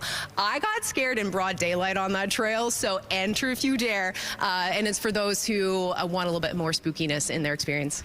And we were talking about this. Assiniboine Park Zoo is such an accessible space, and Boo at the Zoo really is for everyone, isn't it? Absolutely. It is for the kids and the babies all the way to our older folks. Yeah, it's been really great to be able to have so many people as well of all different ages. It's a full family event in its finer sense. And yeah, and as you said with the accessibility, it's really nice. We have beautiful paved roads, so it's really easy to access and move around. And if you need help with like a stroller and things like that, or scooters, we're happy to help with that too, to make sure that everybody has such a great time here, because it's so much fun. Awesome. And speaking of great time, we're going to check out some of the treats available at Boo at the Zoo coming up shortly. Okay, thank you, Daniel.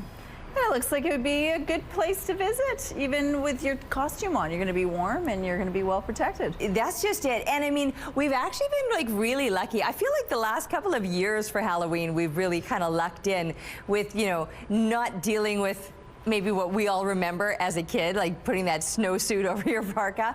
So certainly this week, I know we're not at Halloween yet, but for taking in Boo at the Zoo over the next several days, things are going to be so incredibly mild. 3 degrees right now with a south wind that's 25 kilometers per hour. The pressure is rising, the humidity sitting at 67%. Now, the sun hasn't risen yet. We're still waiting for that to happen. A few minutes time to go. 6:39 is official sunrise this morning. You could see the glow when we were looking outside, and just how clear it is all across southern Manitoba, with a few clouds through east central Manitoba and northern Manitoba, which will eventually clear out of east central Manitoba, but probably stick around throughout the day across the far north. Now, temperatures, they're back up to above seasonal values. I know it was a little bit cool as we kicked off this week, and yesterday, for example, below the freezing mark. I think we dipped to, was it -4 yesterday morning that we had dipped to? Anyway, those numbers, they're now going to be a distant memory as we head to a high of 16 degrees, which puts us above a seasonal daytime high of 12 degrees.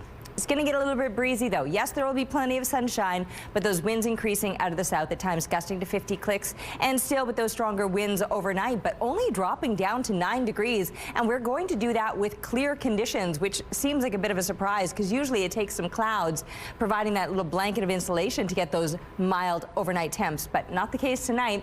And then tomorrow back up to an above seasonal 19 degrees, plenty of sunshine. That will last throughout the rest of the week, even into the start of the weekend Saturday, but by Sunday, the rain falls and the temperatures fall after that.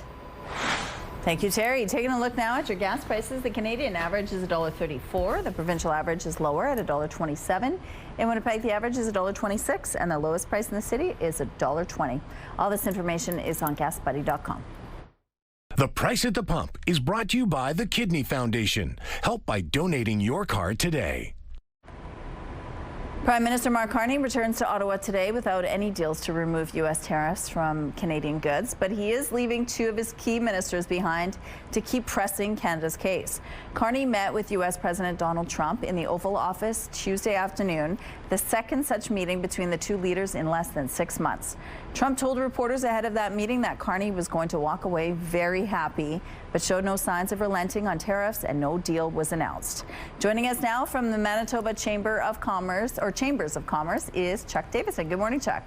Good morning, Rochelle. Thank you for joining us. Now, you're in Toronto, and you are there for an AGM. And what were businesses hoping to see come from yesterday's meeting between Carney and Trump? Well, I think what businesses have been looking for is some sort of solution to the problems that we have. And this has been ongoing. We've talked about there was sort of a deadline of early August, and we're 2 months past that already. So, I think there's a sense that, are we going to find some solutions to this? I think based on the feedback that I've been having with conversations with business leaders here in Toronto, is that there is a little bit of sense of optimism that things are moving in a direction that we might hopefully be moving towards a resolution. And I think that's something that's important, specifically in Ontario, where I am right now. Obviously, the auto industry is significantly impacted by that. The auto industry, steel, aluminum manufacturing, and so these are some of the industries that you're really feeling the hurt in this part of Canada. Not so much as negatively in Manitoba, but at the same time, that level of uncertainty that we've had for the past 10 months continues to be problematic. And the sooner we can find a solution to this situation, the better it's going to be for everyone. The tone seemed to have changed, though, for the U.S. president. Trump lavished public praise on Mark Carney, calling him a good leader. What did you think about that? Yeah, I mean, it's nice that they seem to have, publicly they're having that kind of relationship. We've kind of gone through this in the past as well, though. So, until there's something that's written in stone, it's not going to be something that we're going to put a whole lot of sort of creed into. So, and I think the bigger thing to think about, Rochelle, as well, is that, even if we get a deal and things get back to normal somewhat, the reality is we're also under a review of CUSMA anyways. And so right now, both in Canada and the U.S., there's a very open, transparent process to provide comments on CUSMA up until November. So we're entering into another agreement to determine, are we going to continue this relationship moving forward over the course of the next number of years? And so this issue is not going to go away anytime soon. Yeah, and Canada U.S. Trade Minister Dominic LeBlanc told reporters at a press conference following the meeting that substantial progress was made, and there's now momentum to make deals that wasn't there before Tuesday. What are businesses saying about that?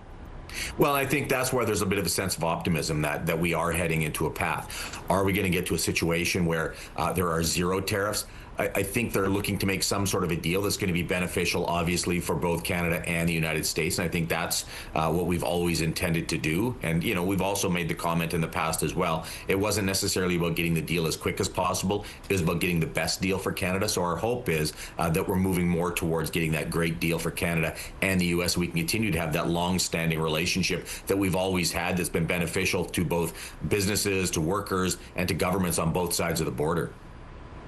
In the meantime, though, provinces, our country, we've been taking steps to sort of be a little bit more independent from the U.S. What are businesses saying about that? Are they seeing some benefits to those changes?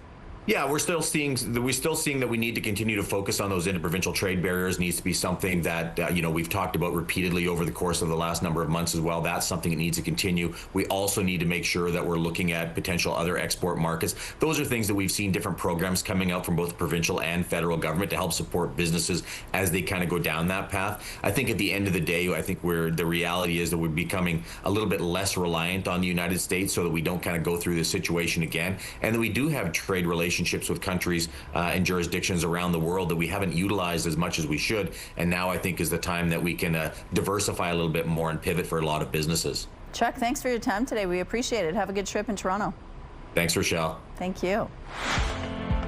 Right now we're sitting at 3 degrees and that sun is making its way up.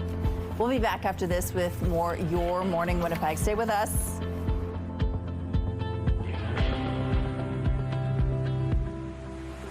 Your Morning Winnipeg. Coffee is brought to you by Robin's Donuts, your favorite stop.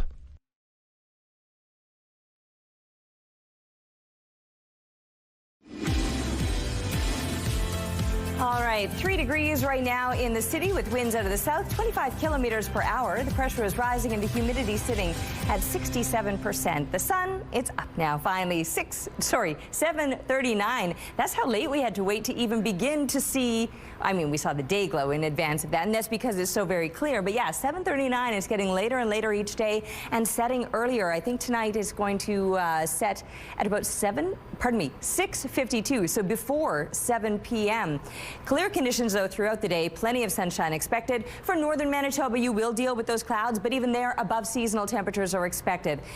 Up to 9 degrees. That'll be the case in the Churchill area. Everybody else will be pushing up into those double digits or even some low teens.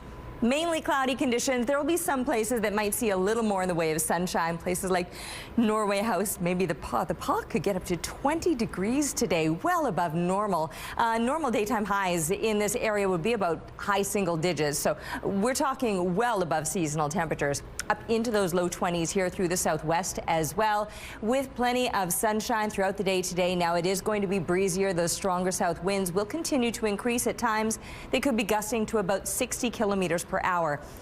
Temperatures not quite as warm here in the southeast as the southwest, but when you compare it to a seasonal daytime high of 12 degrees, we're all going to be doing okay, and the conditions will be pretty spectacular. Enjoying that sunshine, not just for today. Clear conditions are expected to last throughout this week and right into the coming weekend, along with those well above seasonal temperatures. So mid to high teens, we could even get close to that 20-degree mark as we're moving into the weekend, but the sunshine will eventually disappear with some rain settling in for Sunday. We'll wrap up the long holiday and start next week with some slightly cooler below seasonal temps.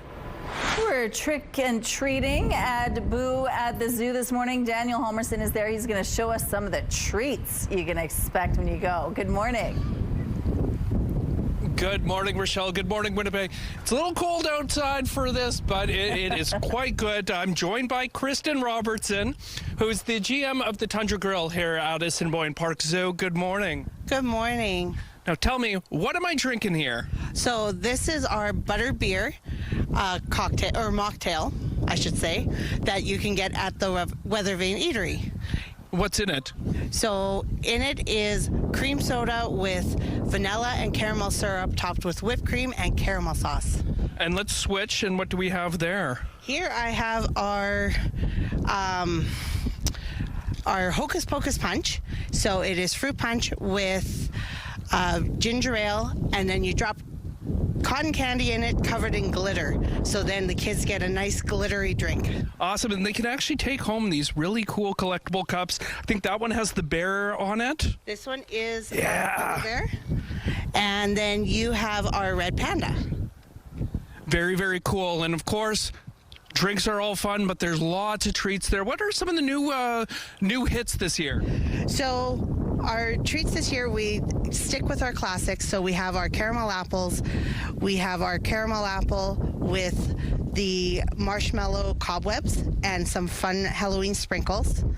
Of course, you can't come to the zoo or Boo at the Zoo without your cotton candy and your popcorn. And then we have our house-made Winston bars and our brand new pretzel mummy pretzel sticks, as well as our ghoulish cake pops. Awesome. And you mentioned earlier you hand-dipped 250 caramel apples on Saturday alone. Yeah, caramel apples are a huge hit. So myself and my team were busy dipping caramel apples all day Saturday. Amazing. And this isn't your first rodeo or first Boo at the Zoo. What's your favorite thing about Boo at the Zoo every year? I love seeing the families that come out. They do family costumes and all that on the weekend. We saw a family of Smurfs. It was just great. Awesome. And so we're going to check out a little bit more of Spookyville, hear about After Dark. That's Boo at the Zoo's adults-only night happening Halloween. We have plenty more coming up in the 8 o'clock hour, Rochelle. Thank you, Daniel. Parents are being encouraged to introduce peanuts to young children. It's believed that it will significantly lower the risk of developing a peanut allergy. Morgan Norwood has the details. A new study is offering hope for families concerned about peanut allergies. Research finding a few simple but powerful tools, such as short training videos, electronic reminders, and parent handouts, helped pediatricians give clearer advice on when to safely introduce peanuts to babies. Millions of people are living today with food allergies, which is very limiting and in some situations dangerous. Since 2017, national guidelines have urged early peanut introduction to prevent allergies, but surveys find few pediatricians consistently follow these guidelines. The study's authors say this simple approach could prevent thousands of peanut allergies each year. Now we have an opportunity to prevent peanut allergy, an often lifelong and severe food allergy. And pediatric clinicians are essential to making this happen. The training videos are meant to educate doctors on how to best navigate peanut allergies with their patients. These handouts for parents include recipes for how to introduce peanut protein to a baby's diet. And electronic prompts like this remind clinicians to evaluate their patient for peanut product information during their 4 or 6 month checkups so they can talk to families about it early. Researchers say starting peanut-containing foods between 4 and 6 months can lower a baby's risk of developing a peanut allergy by more than 80%. With the use of these new tools, the data shows doctors were nearly 15 times more likely to follow allergy prevention guidelines. Morgan Norwood, ABC News, New York.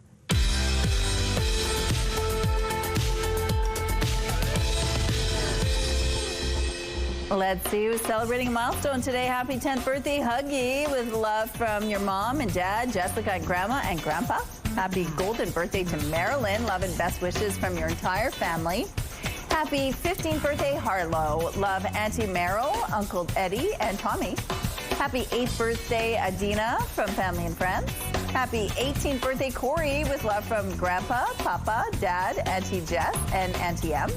Happy birthday, Jasmine, with love from friends and family. And a happy 74th birthday, Craig, from your wife and family.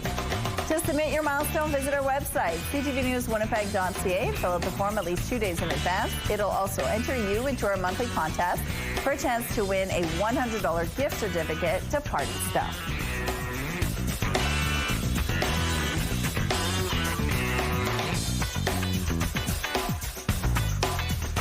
Milestones is brought to you by Party Stuff. 3 Winnipeg locations and at partystuff.ca.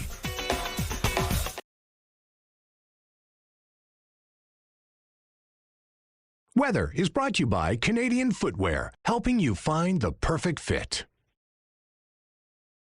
All right, let's take a look and see how today compares to days past. So 16 degrees is where we're headed today. Now, an average high this time of year, or normal, would be about 12. Last year, we got up to 20 degrees, and in 2003, that was the record-breaking day, 27.4 degrees. Imagine this time of year, mid-October, and having a high of 27 degrees. Although it was only a week or so ago that we were up in those mid-20s as we rolled into the start of October. But then the last couple of days was a bit of a wake-up call. Yesterday, the day before, things were a little bit cool, but now we're back up to above seasonal temperatures once again. It's 3 degrees at the moment. 1 degree, that would be a normal low temperature. There's a bit of a breeze. It's out of the south, 25 kilometers per hour. The pressure is rising. The humidity is sitting at 67%. The sun is up now, and it's looking gorgeous. Blue sky above. A beautiful day ahead all across southern and central Manitoba. Northern Manitoba, you can still expect some pretty pleasant temperatures above seasonal, pushing up in those mid to high teens, and maybe even around parts of the northwest. You could hit the 20-degree mark, but you won't be seeing anywhere near as much sunshine as some heavier clouds are blanketing much of northern Manitoba. Here in the south, barely a cloud to be spotted, and it'll remain clear throughout the rest of this week. With plenty of sunshine comes plenty of heat, at least this time. It doesn't always mean that, but this week, up until the weekend, we're talking mid to high teens, and then on Sunday, some showers and a cool down after that. Manitoba and Canada have been recognized as being leaders in global STEM education. It happened at the Millset Expo Sciences International Forum in Abu Dhabi, where thousands of people from around the world took part in sharing innovation, education, and the latest in technology. Manitoba STEM educator Anju Bajaj was there and accepted the International Award for contributions to STEM education.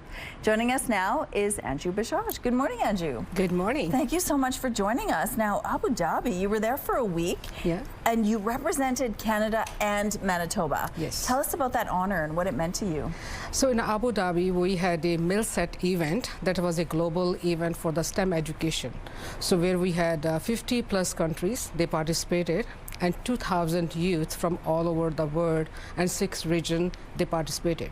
So in Canada, we had a team of 37 students, and I was one of the chaperones. I had the honor to represent Canada there. That is incredible. So they went over there with, you know, what they were presenting, some of their science or STEM ideas. Yes. And what sort of reception did they get?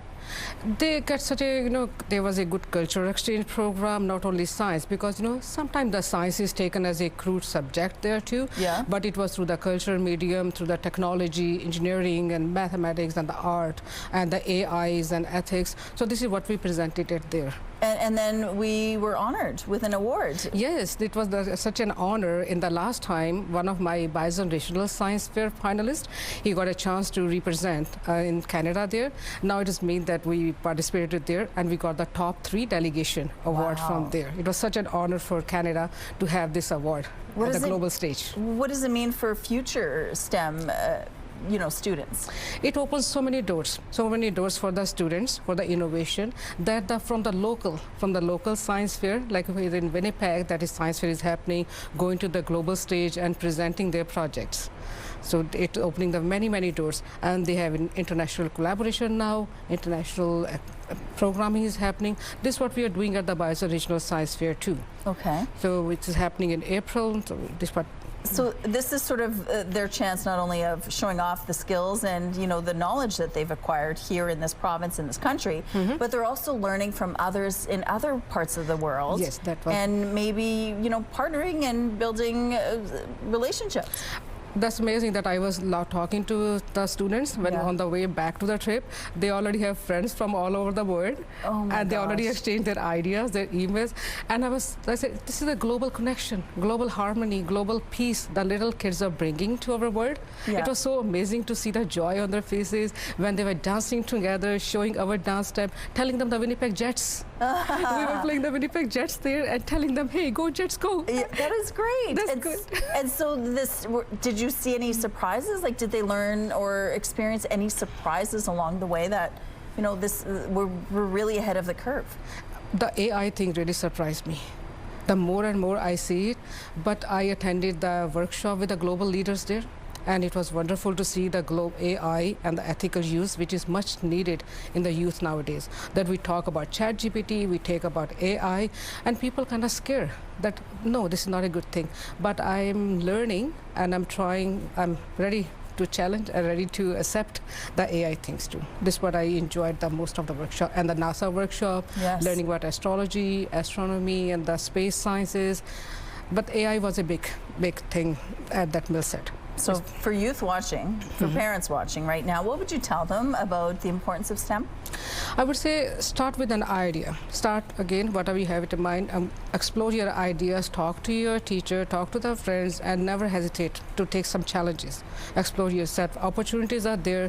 We at Winnipeg, Manitoba, we provide opportunities. Our local connections are here. They help us out. Just reach us out. Our event, Bison Regional Science Fair, happening in April. If they're interested, and they can check our website, and from there they can participate in Canada. It's free. Incredible. All right. We will pay for the trip.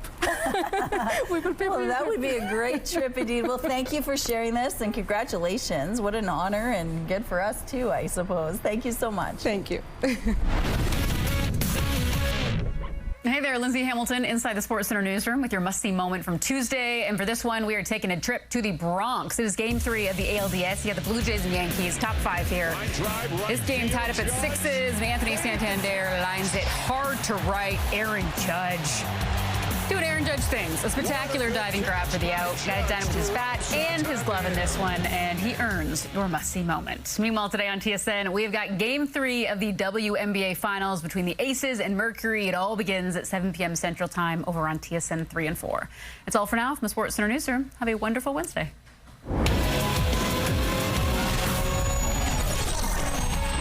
The TSN Must-See Moment is brought to you by Super Blinds and Draperies, featuring Hunter Douglas products. It's Wednesday, October 8th. A truck driver accused in the deaths of a Manitoba mother and daughter is granted bail. What conditions must he abide by in return for liberty? Security camera registry. Why police are encouraging residents of one community to sign up for the voluntary program. And bowled over, how a country music superstar is channeling her creativity to help feed hungry Manitobans. Your Morning Winnipeg starts right now.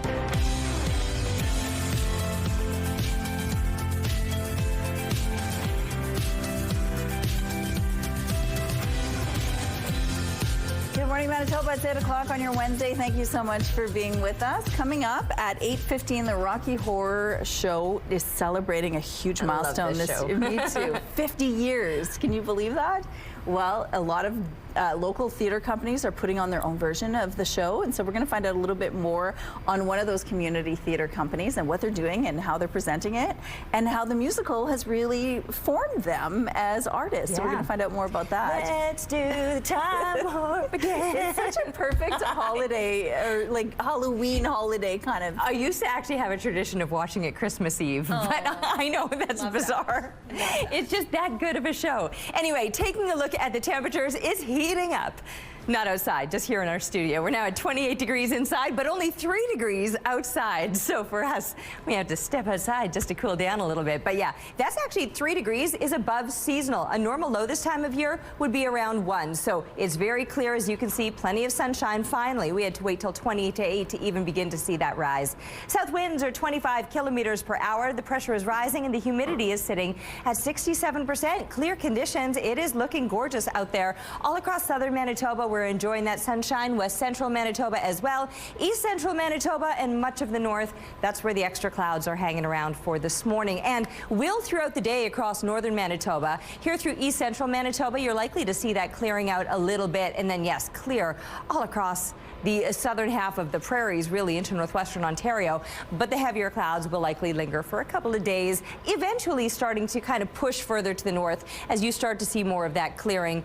Here in the south, though, the sunshine will carry us right on into the coming weekend. It's not until we're wrapping up the weekend on Sunday when we're probably going to get the heavier clouds and some rain. And with that will come a bit of a cool down with the temperatures as we drop into the single digits after spending the rest of this week in the mid to high teens. Ruby, I like what you've done here, helping out in the backyard. A picture of yourself raking leaves, just documenting all of your hard work. I love it. Keep the pictures coming, please, to Winnipeg Weather at ctv.ca. Winnipeg fire crews were called to a house fire in the Spence neighborhood this morning. The fire was reported just before 5 in the 600 block of Furby Street, just south of Cumberland Avenue. Traffic is restricted in the area on Furby and on Cumberland. CTV News has reached out to the city for more details. A truck driver accused of killing a mother and daughter after running a stop sign near Altona last year has been granted bail. The suspect, charged with 2 counts of dangerous driving causing death, already left the country once, knowingly evading police, yet a provincial court granted his release. The crash happened west of Altona in November of 2024. Police are alleging Navjeet Singh was driving a semi-trailer that drove through a stop sign and hit an SUV. The crash killed 35-year-old Sarah Unger and her 8-year-old daughter Alexa. But before police could charge him with any crime, Singh left the country and a Canada-wide arrest warrant was issued. He was taken into custody in August after he returned to Canada. During the hearing, the prosecution, which opposed bail, said Singh falsified his driving records and was fatigued at the time of the collision. They also said Singh knowingly evaded police for 9 months. The judge is attaching several conditions to Singh's release, including a curfew at Singh's Ontario residence. He also must forfeit his driver's license and passport. Singh can't leave the provincial boundaries of Ontario or Manitoba, and he must check in with Morden RCMP by phone every week. Altona residents and businesses may be able to help investigators solve crime. The town's police service has launched its Safe Neighborhood camera registry. If there's a situation that happens on my street, that possibly my camera might be of value to them. Altona resident Gord Sawatsky likes being able to check up on his property by looking at his security camera feed on his phone. He's also good with joining Altona's new security camera registry, which lets police know who has doorbell and other cameras in case they need to check footage. The Safe Neighborhood Camera Registry is a free and voluntary program. Altona police are encouraging homeowners and businesses to sign up. Chief Dan Defer says knowing where cameras are before incidents happen can streamline investigations. Handing over footage to police is voluntary for those on the registry. This does not give us in any way any access to the people's cameras. We're not monitoring any camera systems. The registry is also open to people in Plum Coulee. The same program was launched earlier this year in Morden. A local food bank is getting some help from a country music legend. Dolly Parton is lending her hand to the Harvest Manitoba Empty Bowls Dinner. The event features a celebrity bowl auction where stars create one-of-a-kind bowls and autograph them. Parton fired, glazed, and decorated this bowl herself. Dolly's bowl would be auctioned off with more than 30 others created by celebrities like Katy Perry and Jelly Roll. Here's a look now at what's happening in traffic on Notre Dame Avenue. Looks like things are good here, but there are traffic signals that are flashing red at Archibald and Marion after one was knocked down. You should expect delays in that area or seek an alternate route. If you have any other traffic tips or updates to share, text them to us, please, at 10400. Traffic is brought to you by Curtis Carpets, Manitoba's flooring experts. All right, let's go back to Boo at the Zoo with our Daniel Homerson this morning. And there are, of course, many opportunities to hang out for families and check it out. But there's also opportunities for the big kids. Good morning. Yeah, the big kids like cameraman Kenny. Now we're in the Hallows, which is part of Spookyville this year. We were going to come in here earlier. He insisted waiting until the 8 o'clock hour when it was a little lighter out, but it's still a little scary here with our friend, the Headless Horseman, as well as Danny from Assiniboine Park Conservancy. So, adults-only night, after dark. When's it happening and what do people need to know? It's on Friday, October 31st, Halloween night, and it's going to be really, really fun. Last year we introduced it for the first time, and it was such a success. We wanted to bring it back and have some frightening fun. It is a little spookier than on a regular evening. It's a little bit scarier, but don't worry, no jump scares. It includes the Hallows coming in here for a little extra spookiness. We also have a costume contest, and we have Jivetown performing in our tent. So it's going to be really fun, and it's a great opportunity to get out, maybe just with a little less kids around. And we were talking about this, and, you know, it's the second year, successful last year. giving adults something to do on Halloween, that's pretty special, isn't it? Yeah, it's really interesting how it's a kind of a specific group of folks that, you know, they want to do something fun for Halloween, but maybe they don't want to go to a scarier spot. They want something a little bit more like spookier, a little bit more connected with that. And yeah, and it's just, and with the party tent with Jivetown, it's going to be really fun. And it's definitely nice having a different alternative. And it's also a Friday night. Like, that's going to be a really great opportunity to bring the friends out and have some fun. Right on. And tickets for this, same thing as regular Boo at the Zoo tickets? Yeah, absolutely. But make sure to head to our website, assiniboinepark.ca, to get your tickets online, because we have sellouts for some of the Saturday nights. And so make sure that's the way you'll get your ticket in. And it's the same thing with other times of Boo at the Zoo. Make sure to dress for the weather, and please bring costumes. We have a costume contest, but leave your props at home. Awesome. And coming up, we're going to meet a few of the characters here in Spookyville. That's coming up at 8:38, Rochelle. Okay, thank you for that, Daniel. Criminals are pretending to be bank employees working to protect your cash, when in fact they're gaining access to your accounts to steal your money. 2 police departments in Ontario have issued warnings after dealing with 94 reports of the scam so far this year. CTV's Pat Foran has more on how the scammers are taking new steps to make them seem more legitimate.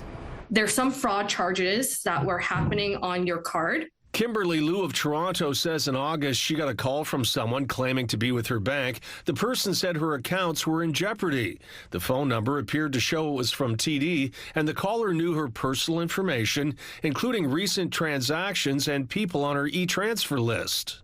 So that's why I was like, this sounds very legit. Only a TD Bank employee will have this kind of information, right? Lou was told her bank cards had been used in a skimmer and they needed to be canceled and replaced. They sent someone to her home to pick them up. I gave them my physical card to this courier in the envelope. And then I guess, I don't know what happened after that. They drove off. As soon as they had her cards, they started to empty her accounts. She was scammed out of $32,000. I literally went to my dad. I was like crying. And we called TD Bank right away to say, hey, like, this is what's happening. Looking back at the event, I don't know that I would have done anything different just because of how convincing it all was. Mabel Perez Ramirez of Oshawa also got a call saying her accounts were at risk and her cards needed to be replaced. A courier also picked up her bank cards. She was scammed out of $20,000. She was shocked her account could be emptied without intervention by Scotiabank. How has such a large sum of money been taken out all in one day, 1 to 2 days, and they weren't flagged about it? To avoid this scam, never give your bank information or PIN to anyone. Never hand over your bank or credit cards. If a caller claims to be from your bank, hang up. If in doubt, call the number on the back of your card. Both TD and Scotiabank did not reverse the fraud charges.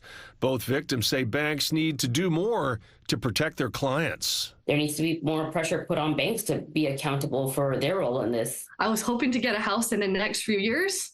And so with the credit card debt of that much, it's a lot of money. Pat Foran, CTV News.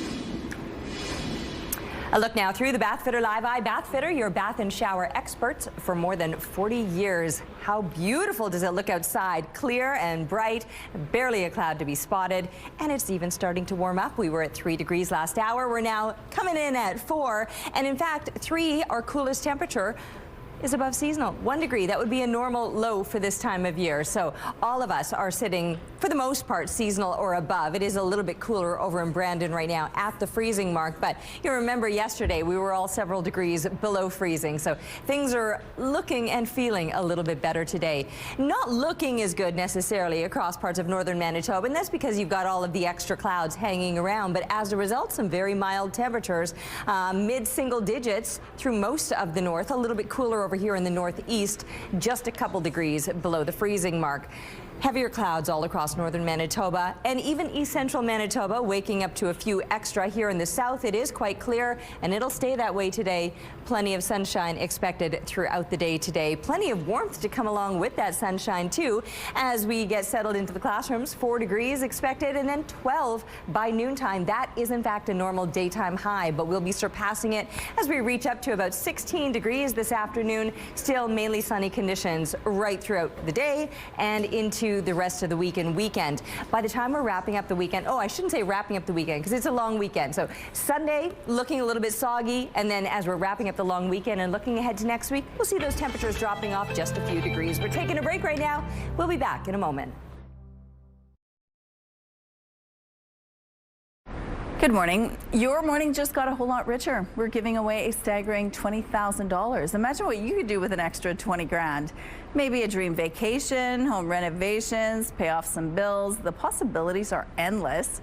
Today's code word is treat. Head to the contest page on ctvwinnipeg.ca or scan the QR code on your screen. Enter the code word treat with your info for your chance to win CTV Your Morning Winnipeg's $20,000 giveaway.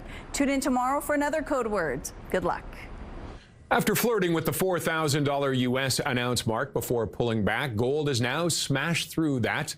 Analysts have raised their forecast for December from $3,800 an ounce to $4,200, and some say it could climb as high as $4,700. Analysts say cyclical factors such as rate cuts by the U.S. Fed, triggered by a weakening U.S. labor market, growing U.S. debt, and growth risks caused by tariffs are fueling it.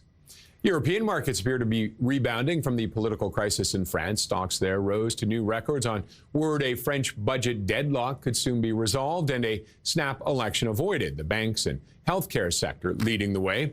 Dragging things down were auto and tech. BMW is down 8.7% on news of persistently weak sales in China and tariff-related costs. And some drivers in China are panning Tesla's new budget-friendly models. The Model Y Standard and Model 3 Standard are about 10% cheaper, but don't have things like auto steer, leather seats, radios, and rear seat screens. Some are calling it the beggar's version. It goes on sale next month. Those are your morning business headlines for B&M Bloomberg. I'm Roger Peterson.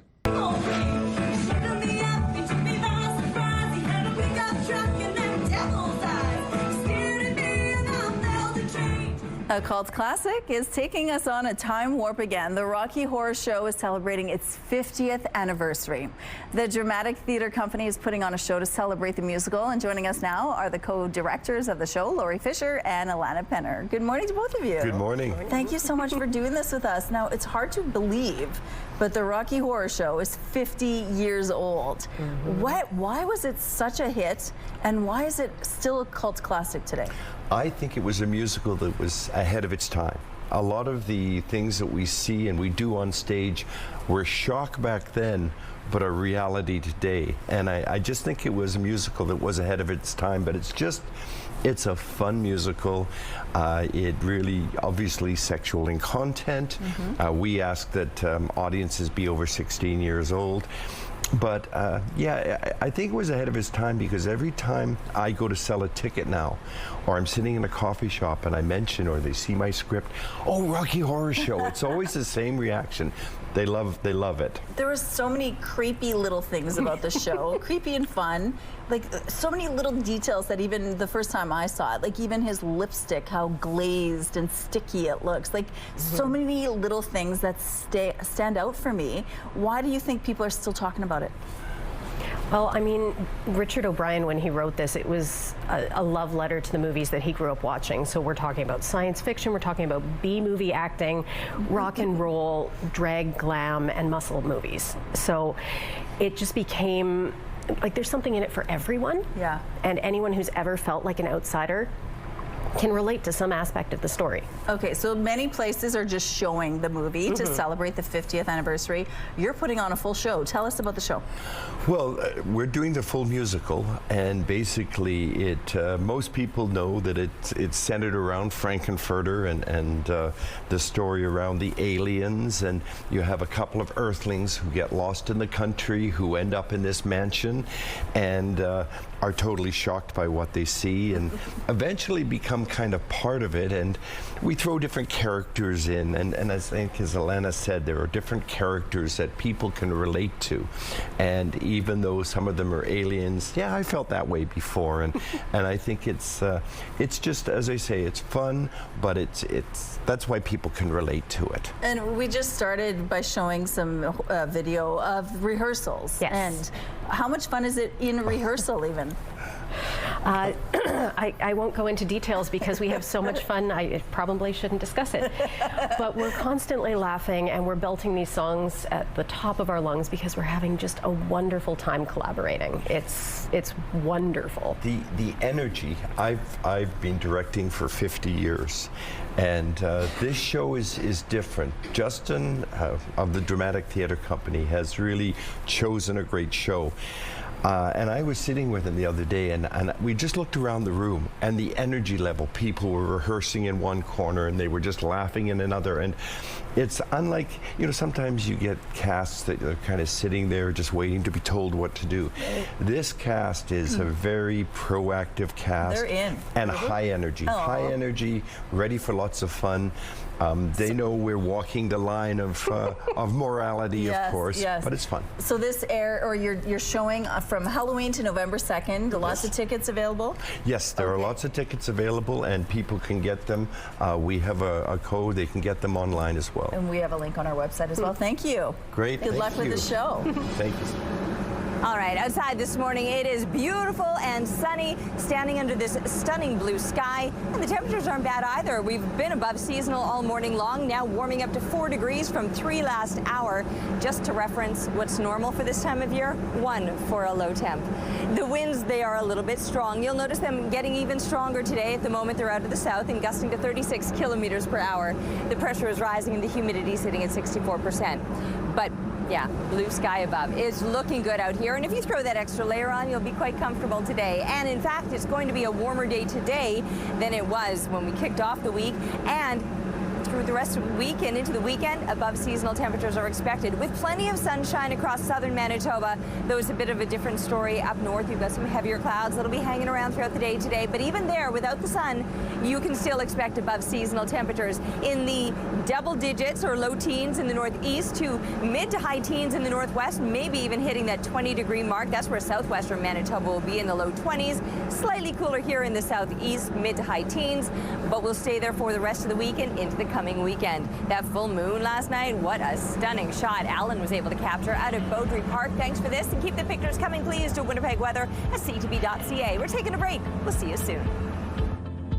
Weather is brought to you by Mr. Lube Plus Tires. Open late, ready when you are.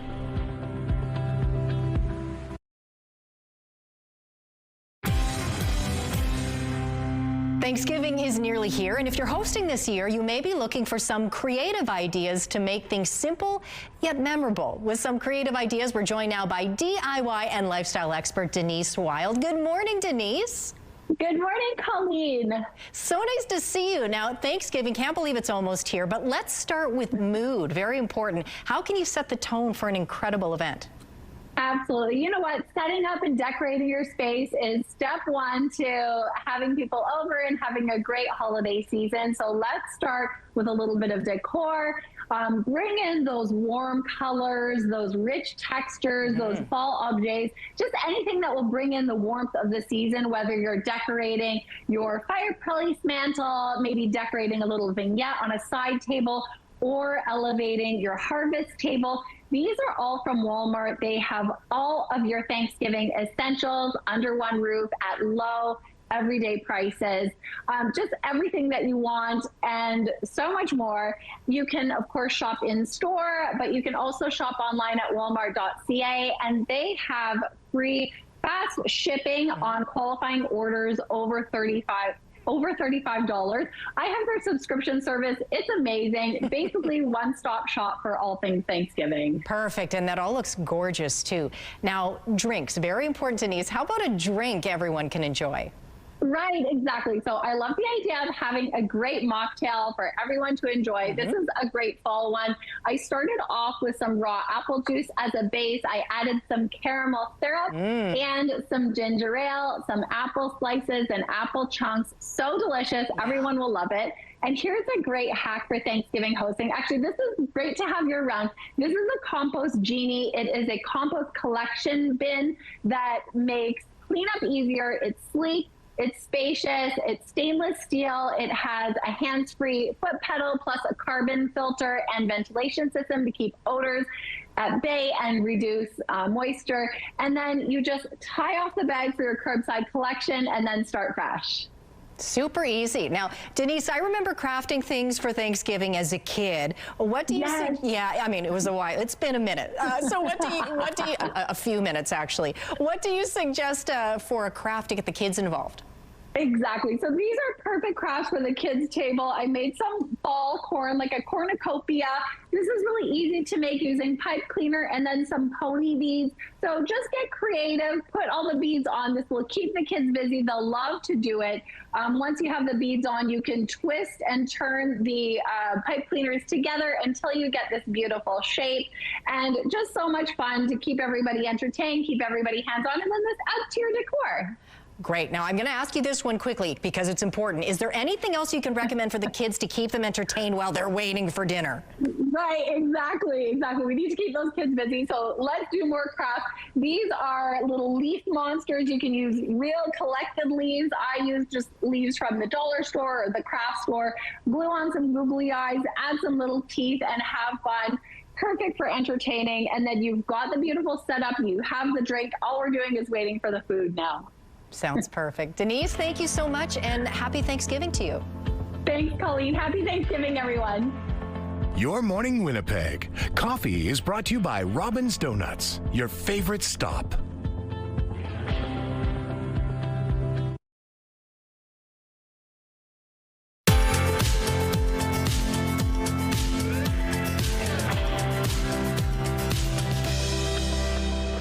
All right, blue sky and sunshine to kick off your Wednesday morning. How gorgeous does that look outside? You do need the extra layer on. It's only 4 degrees, but that's warmer than it's been the last couple of days. And in fact, we've stayed above seasonal with these temperatures overnight. 1 degree, for example, would be that normal low. There's a bit of a breeze today, though, that's stronger than we've dealt with for the past couple of days. That wind out of the south is gusting to 36 kilometers per hour. The pressure is rising and the humidity is sitting at 64%. Beautiful and clear start to the day all across central and southern Manitoba. Well, I should say west central. East central Manitoba has a few extra clouds, which will be clearing as the day goes on. Northern Manitoba also has some clouds that'll likely linger throughout the day today. So it won't be clearing across the north, but it's still going to be mild and above normal as far as where the temperatures will end up today. Not quite as warm as here in the southeast, where we're getting up to 16 degrees, although the southwest will probably be reaching up into the low 20s today. So some places will be warmer yet. Northern Manitoba more so in those low teens, especially in the northeast today. But again, above seasonal no matter where you are. And sunny here in the south with those gusty winds at times up to 50 clicks that'll remain in place overnight. Even with clear conditions, we're staying well above normal, only dropping to 9 overnight and rising up to 19 for tomorrow with mainly sunny conditions, maybe a few extra clouds at times. And a shift in the winds for tomorrow. They won't be as strong and they'll be coming out of the north. Mid to high teens for the rest of the week and carrying us into the weekend. Plenty of sunshine up until Sunday. That's when you can expect some rain. And on the other side of that, some cooler temperatures as we're wrapping up the long holiday weekend. No deal was announced, but there were a lot of compliments for Prime Minister Mark Carney at the White House yesterday. He's a world-class leader. He's a man that knows what he wants. And I'm not surprised to see that he won the election and won it substantially. And I would think he's more popular now. He's a good man. He does a great job, and he's a tough negotiator. Prime Minister Carney will be back in Ottawa today, but work on a deal to remove U.S. tariffs from Canadian goods is still happening. Canada-U.S. Trade Minister Dominic LeBlanc and Foreign Affairs Minister Anita Anand are staying in Washington for more meetings, including a planned conversation between Anand and Secretary of State Marco Rubio. The Union for Striking Canada Post Workers is planning to meet with Procurement Minister Joel Lightbound today. Postal workers took to the picket lines nearly 2 weeks ago after Lightbound announced sweeping changes that would see reduced mail delivery, post office closures, and the phase-out of door-to-door service. The Canadian Union of Postal Workers says today's meeting will focus on demanding Lightbound publicly rescind those changes and Canada Post's latest contract offers.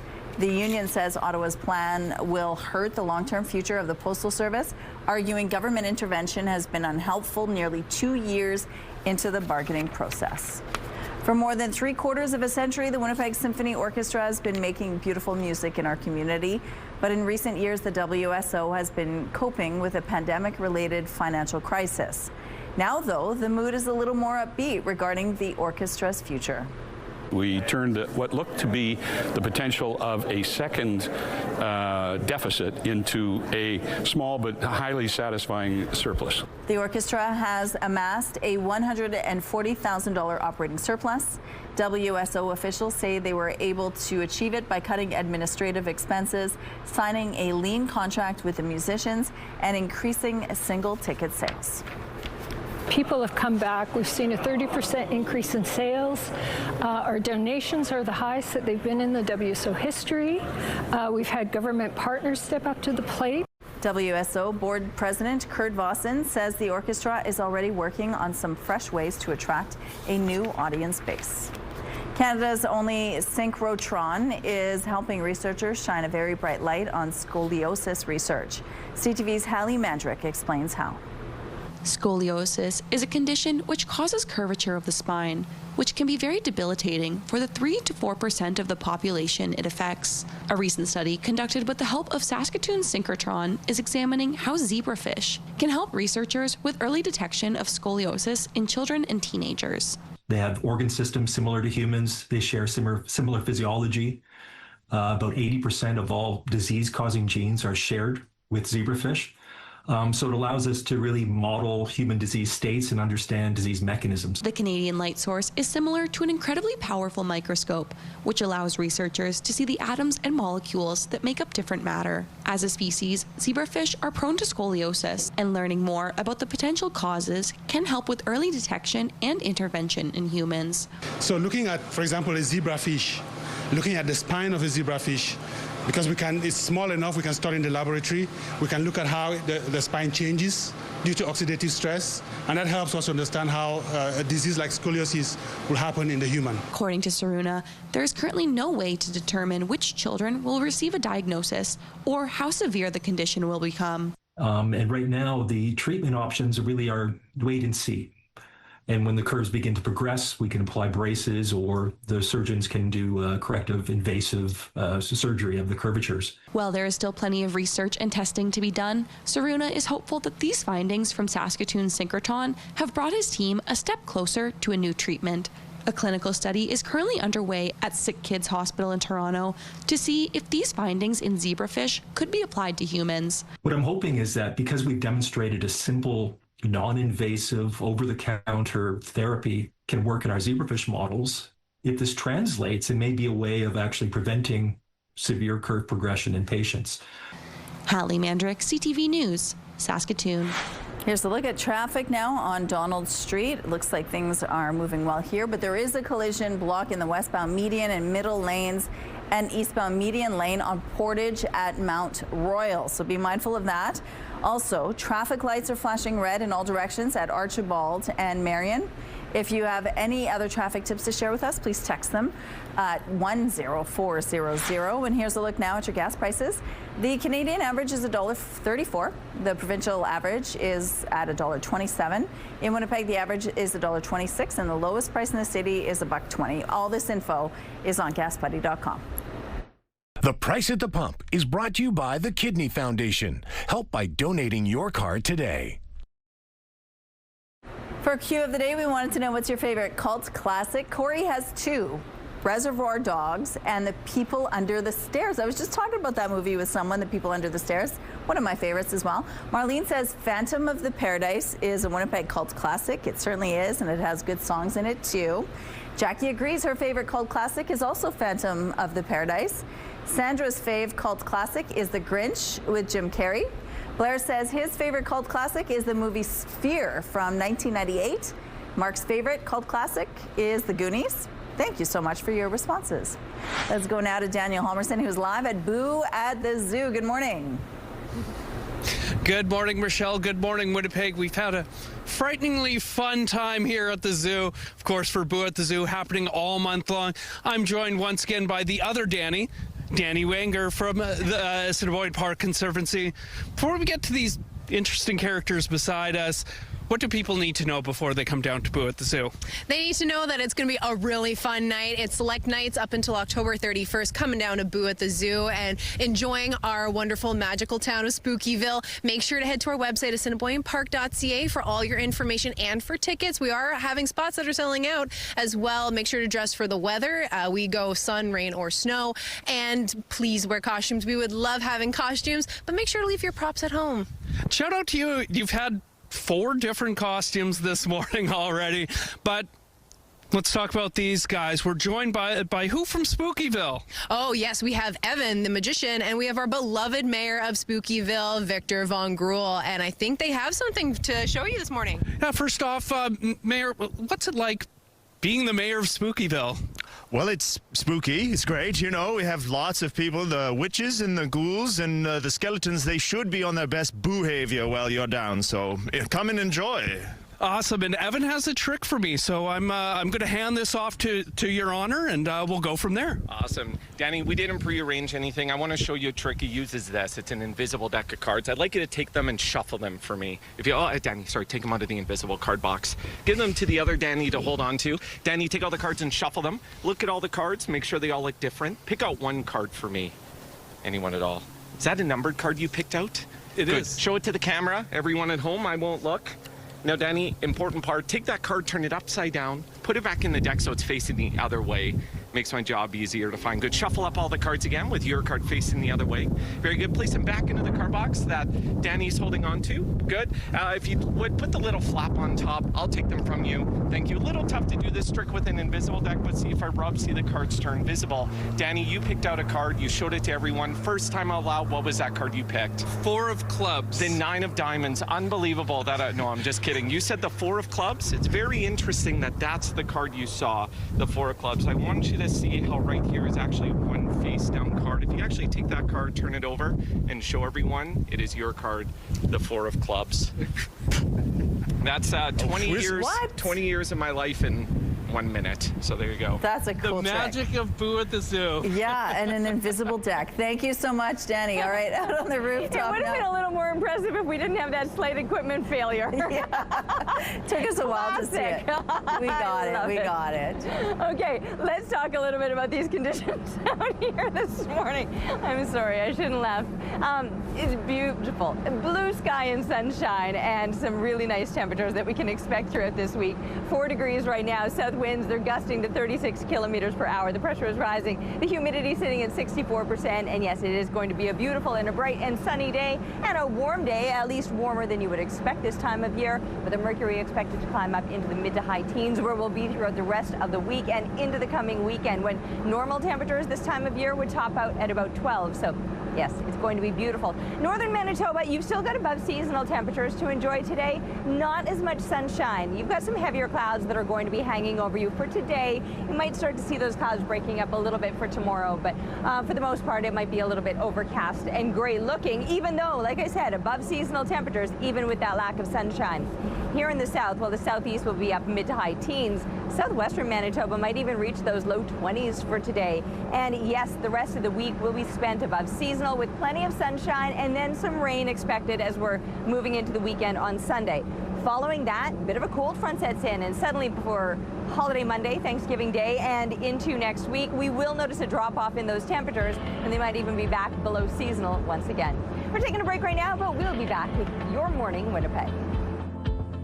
Weather is brought to you by Garage Masters, your complete garage specialists. Have a news tip? When you see news happening, let CTV News Winnipeg know. Text your tips, pictures, and videos to 10400. That's 10400. Message and data rates may apply.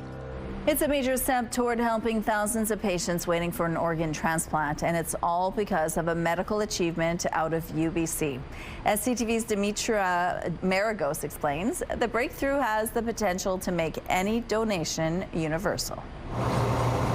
Data from the Canadian Institute for Health Information shows close to 3,500 Canadians are waiting for an organ transplant. Dr. Stephen Withers from UBC says there's a shortage of O-type organs for transplant. And O-type people tend to wait longer on that transplant list. Doctors Withers and Jayachandran Kizakahe-Dathu have developed a method that could make more organs available in the future by creating a method that allows organ transplants across blood types. We developed this method for converting blood from A or B to O-type. This is significant as O-type organs are universal donors. They have found enzymes that remove present surface layer A and B antigens and convert them into O-type antigens. It's a little bit like if you were to rub the paint on your car, take off the surface layer of paint, you would expose the primer underneath. In a first in-human experiment, an enzyme-converted kidney was transplanted into a brain-dead recipient. For 2 days, the kidney functioned without signs of destroying an incompatible organ within minutes. While on the third day, the kidney showed signs of a mild reaction. The transplant surgeons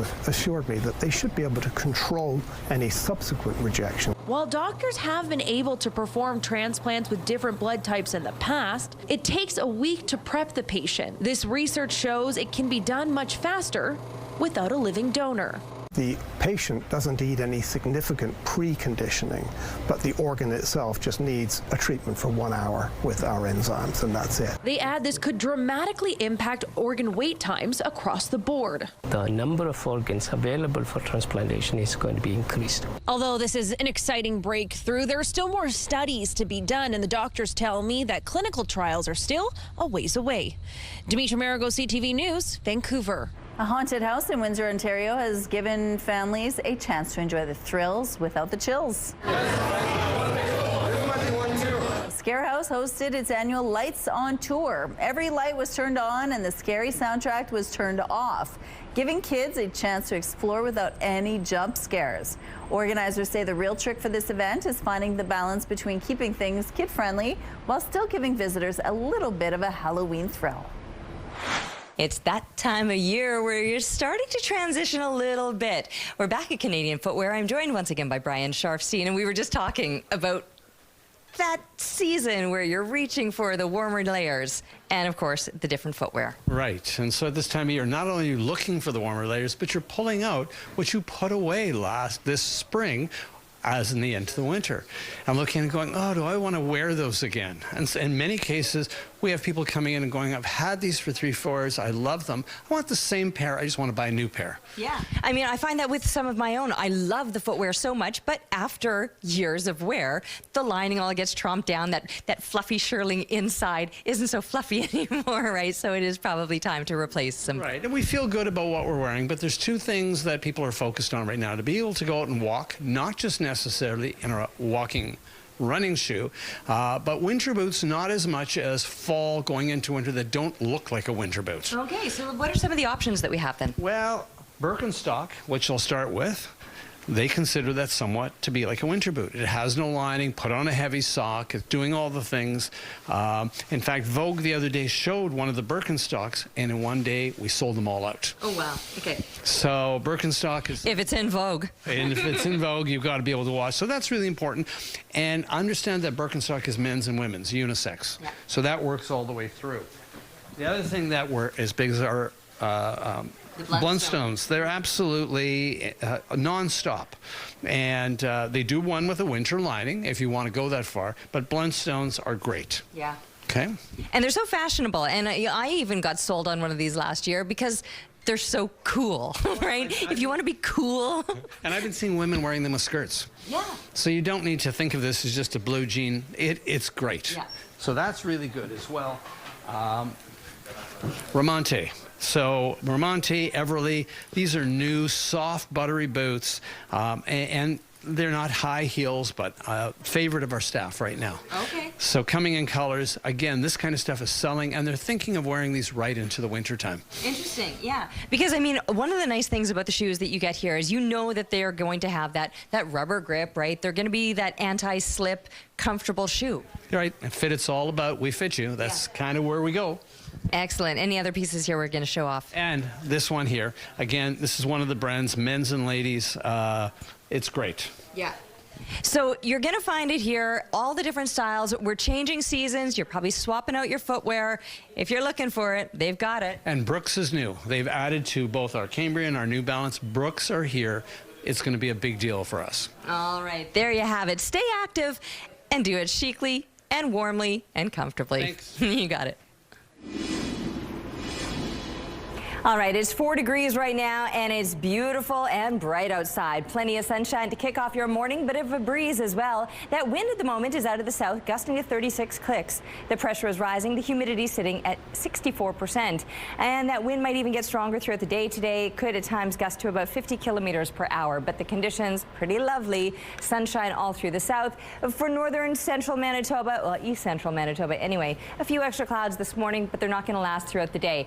As we continue on through the week, you can expect the sunshine to last, and these above seasonal temperatures will carry us right on into the coming weekend. Mid to high teens. Now, normal for this time of year for a daytime high would be about 12 degrees.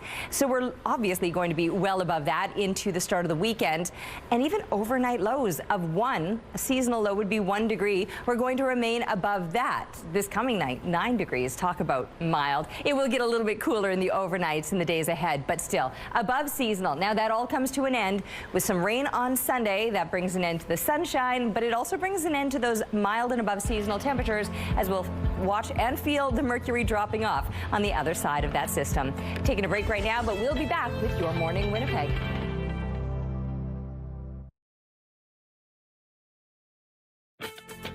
Rooftop arrangements provided by Lacoste Garden Center.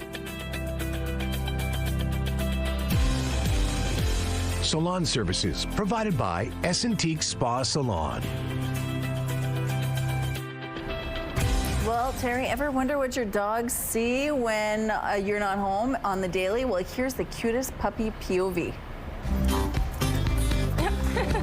Well, Daisy the Doxy is living her best life, and her owner wanted to experience it along with her.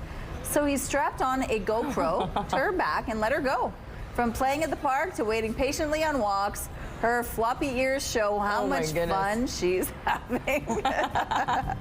She's so sweet and excited. That camera, though, makes her twice as tall. I'm surprised she doesn't get clotheslined on something, right? Well, the 53rd annual Albuquerque International Balloon Fiesta is on now. More than 500 balloons expected to be part of this year's festival. Organizers say it started in 1972 and it has grown to be the largest balloon event in the world. That is on my bucket list. I will be there someday. That's neat. Well, we leave you with a view of a vibrant fall foliage from a hot air balloon. Check this out. This lucky sightseeing group floats above Vermont's beautiful canopies as the fall colors are lit up by the bright sunshine. That's gorgeous. That does it for us. Have a wonderful day. See you tomorrow.